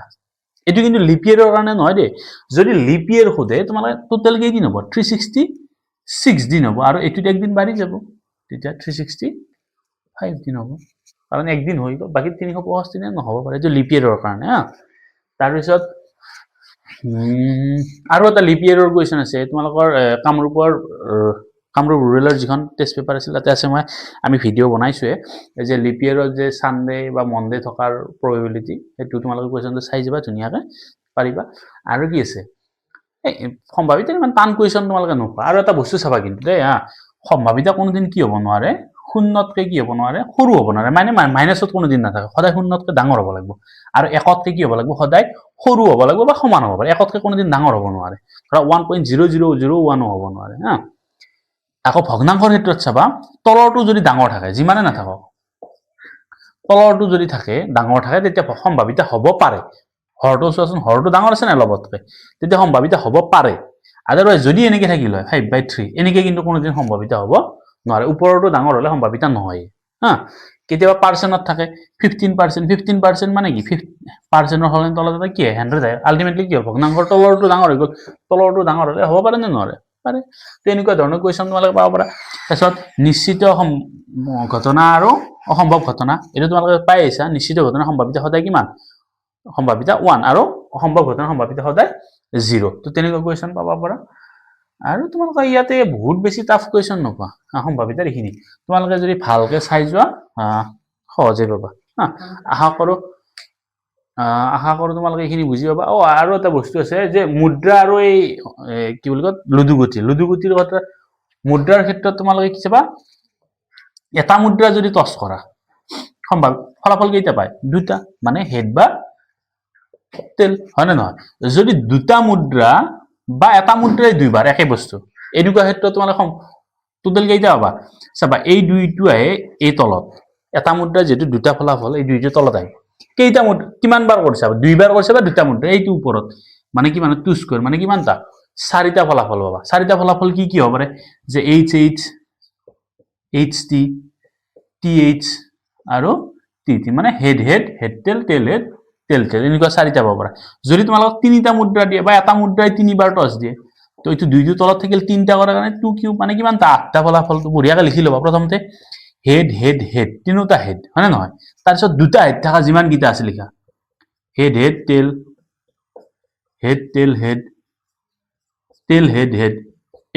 ইয়ালৈকে চোৱাচোন তোমালোক দুটা মুণ্ড থকা মানে দুটা হেড থকা পাবা আৰু দুটা হেড থকা তুমি বনাব পাৰা নেকি চোৱাচোন নোৱাৰা তাৰপিছত তুমি দুটা তেল থকা লাগি যাবা দুটা তেল থকা কি TTH THT আৰু এটা আছে HTT আৰু দুটা তেল থকা তুমি নোপোৱা তাৰপিছত তুমি তিনিটা তেল থকা তো আল্টিমেটলি কেইটা হ'ল তুমি চোৱা 3 6 দিয়ে 8টা তো এনেকুৱা তোমালোকৰ ফলাফল ইয়াৰ পৰা সুধিব পাৰে অতি কমেও হেড পোৱা দুটা হেড পোৱা বা অতি কমেও হেড নোপোৱা এনেকুৱা ধৰণৰ কুৱেশ্যন আহিব পাৰে তোমালোকে এইখিনিৰ পৰা পঢ়িলে বুজি পাবা তাৰপিছত তোমালোকৰ কি হ'ব লুডুগুটিৰ ক্ষেত্ৰত যদি চোৱা লুডুগুটিৰ ক্ষেত্ৰত কি পায় এটা ফলাফলত আমি 6টা এটা মুদ্ৰা এটা লুডুগুটি টছ কৰিলে আমি কেইটা ফলাফল পাওঁ 6টা ইয়াৰ পৰা মৌলিক সংখ্যা পোৱাৰ সম্ভাৱিতা যুগ্মৰ সম্ভাৱিতা এইটো চাই ল'বা তাৰপিছত দুটা লুডুগুটি যদি টছ কৰা ইন কেছ দুটা লুডুগুটি এটাত যদি 6টা পাইছে দুটাত কিমান হ'ব 6 স্কয়াৰ মানে 36 এই 1 1 1 2 এনেকুৱাকৈ চব যাব হা তো ইয়াতে দুটা কুৱেশ্যন আহে যে ইয়াত তোমালোকক কুৱেশ্যনটো এনেকৈ সোধে যে লুডুগুটি দুটাত সংখ্যাৰ সমষ্টি হা সংখ্যাৰ সমষ্টি বুলি যদি কওঁ এই দুটা আছে দুইটা যোগ কৰাটো বুজাব সমষ্টি যদি বুলি আৰু যদি নহয় এনেকে নকয় কিনে লুডু গুটি দুটাত 5তকৈ তল পোৱাৰ সম্ভাৱিতা তো ইয়াতে যিকোনো এটা 5তকৈ তল পালে হ'ল কিন্তু যদি সমষ্টি বুলি কয় তোমালোকে গুৰুত্ব দিবা যোগফলটো হা তো এনেকুৱা ধৰণৰ সম্ভাৱিতা তোমালোকে কোৱেশ্চন আহিব পাৰে চাই যাবা আৰু বেছি নাই তোমালোকে এইখিনি চালে হৈ যাব সম্ভাৱিতা ক্লিয়াৰ আলটিমেটলি তোমালোকৰ বহুত বেছি টাফ নাই এইখিনি আমাৰ যদি ভিডিঅটো তোমালোকে চাই আছা এইখিনি বস্তু তোমালোকে মনত ৰাখি কিনে কুৱেশ্চন পেপাৰখন আৰু তোমালোকে কিতাপখন এবাৰ উল্টাই বঢ়িয়াকৈ চাই যোৱা অংকবিলাক কৰি যোৱা এইখিনি বস্তু চালে তোমালোকৰ প্ৰায় 60-70% কমন আহি যাব হা এইখিনি বস্তুৰ পৰা আহিব গতিকে আই থিংক তোমালোকৰ পৰীক্ষা ভাল হ'ব সকলোলৈ বেষ্ট অফ লাক ধন্যবাদ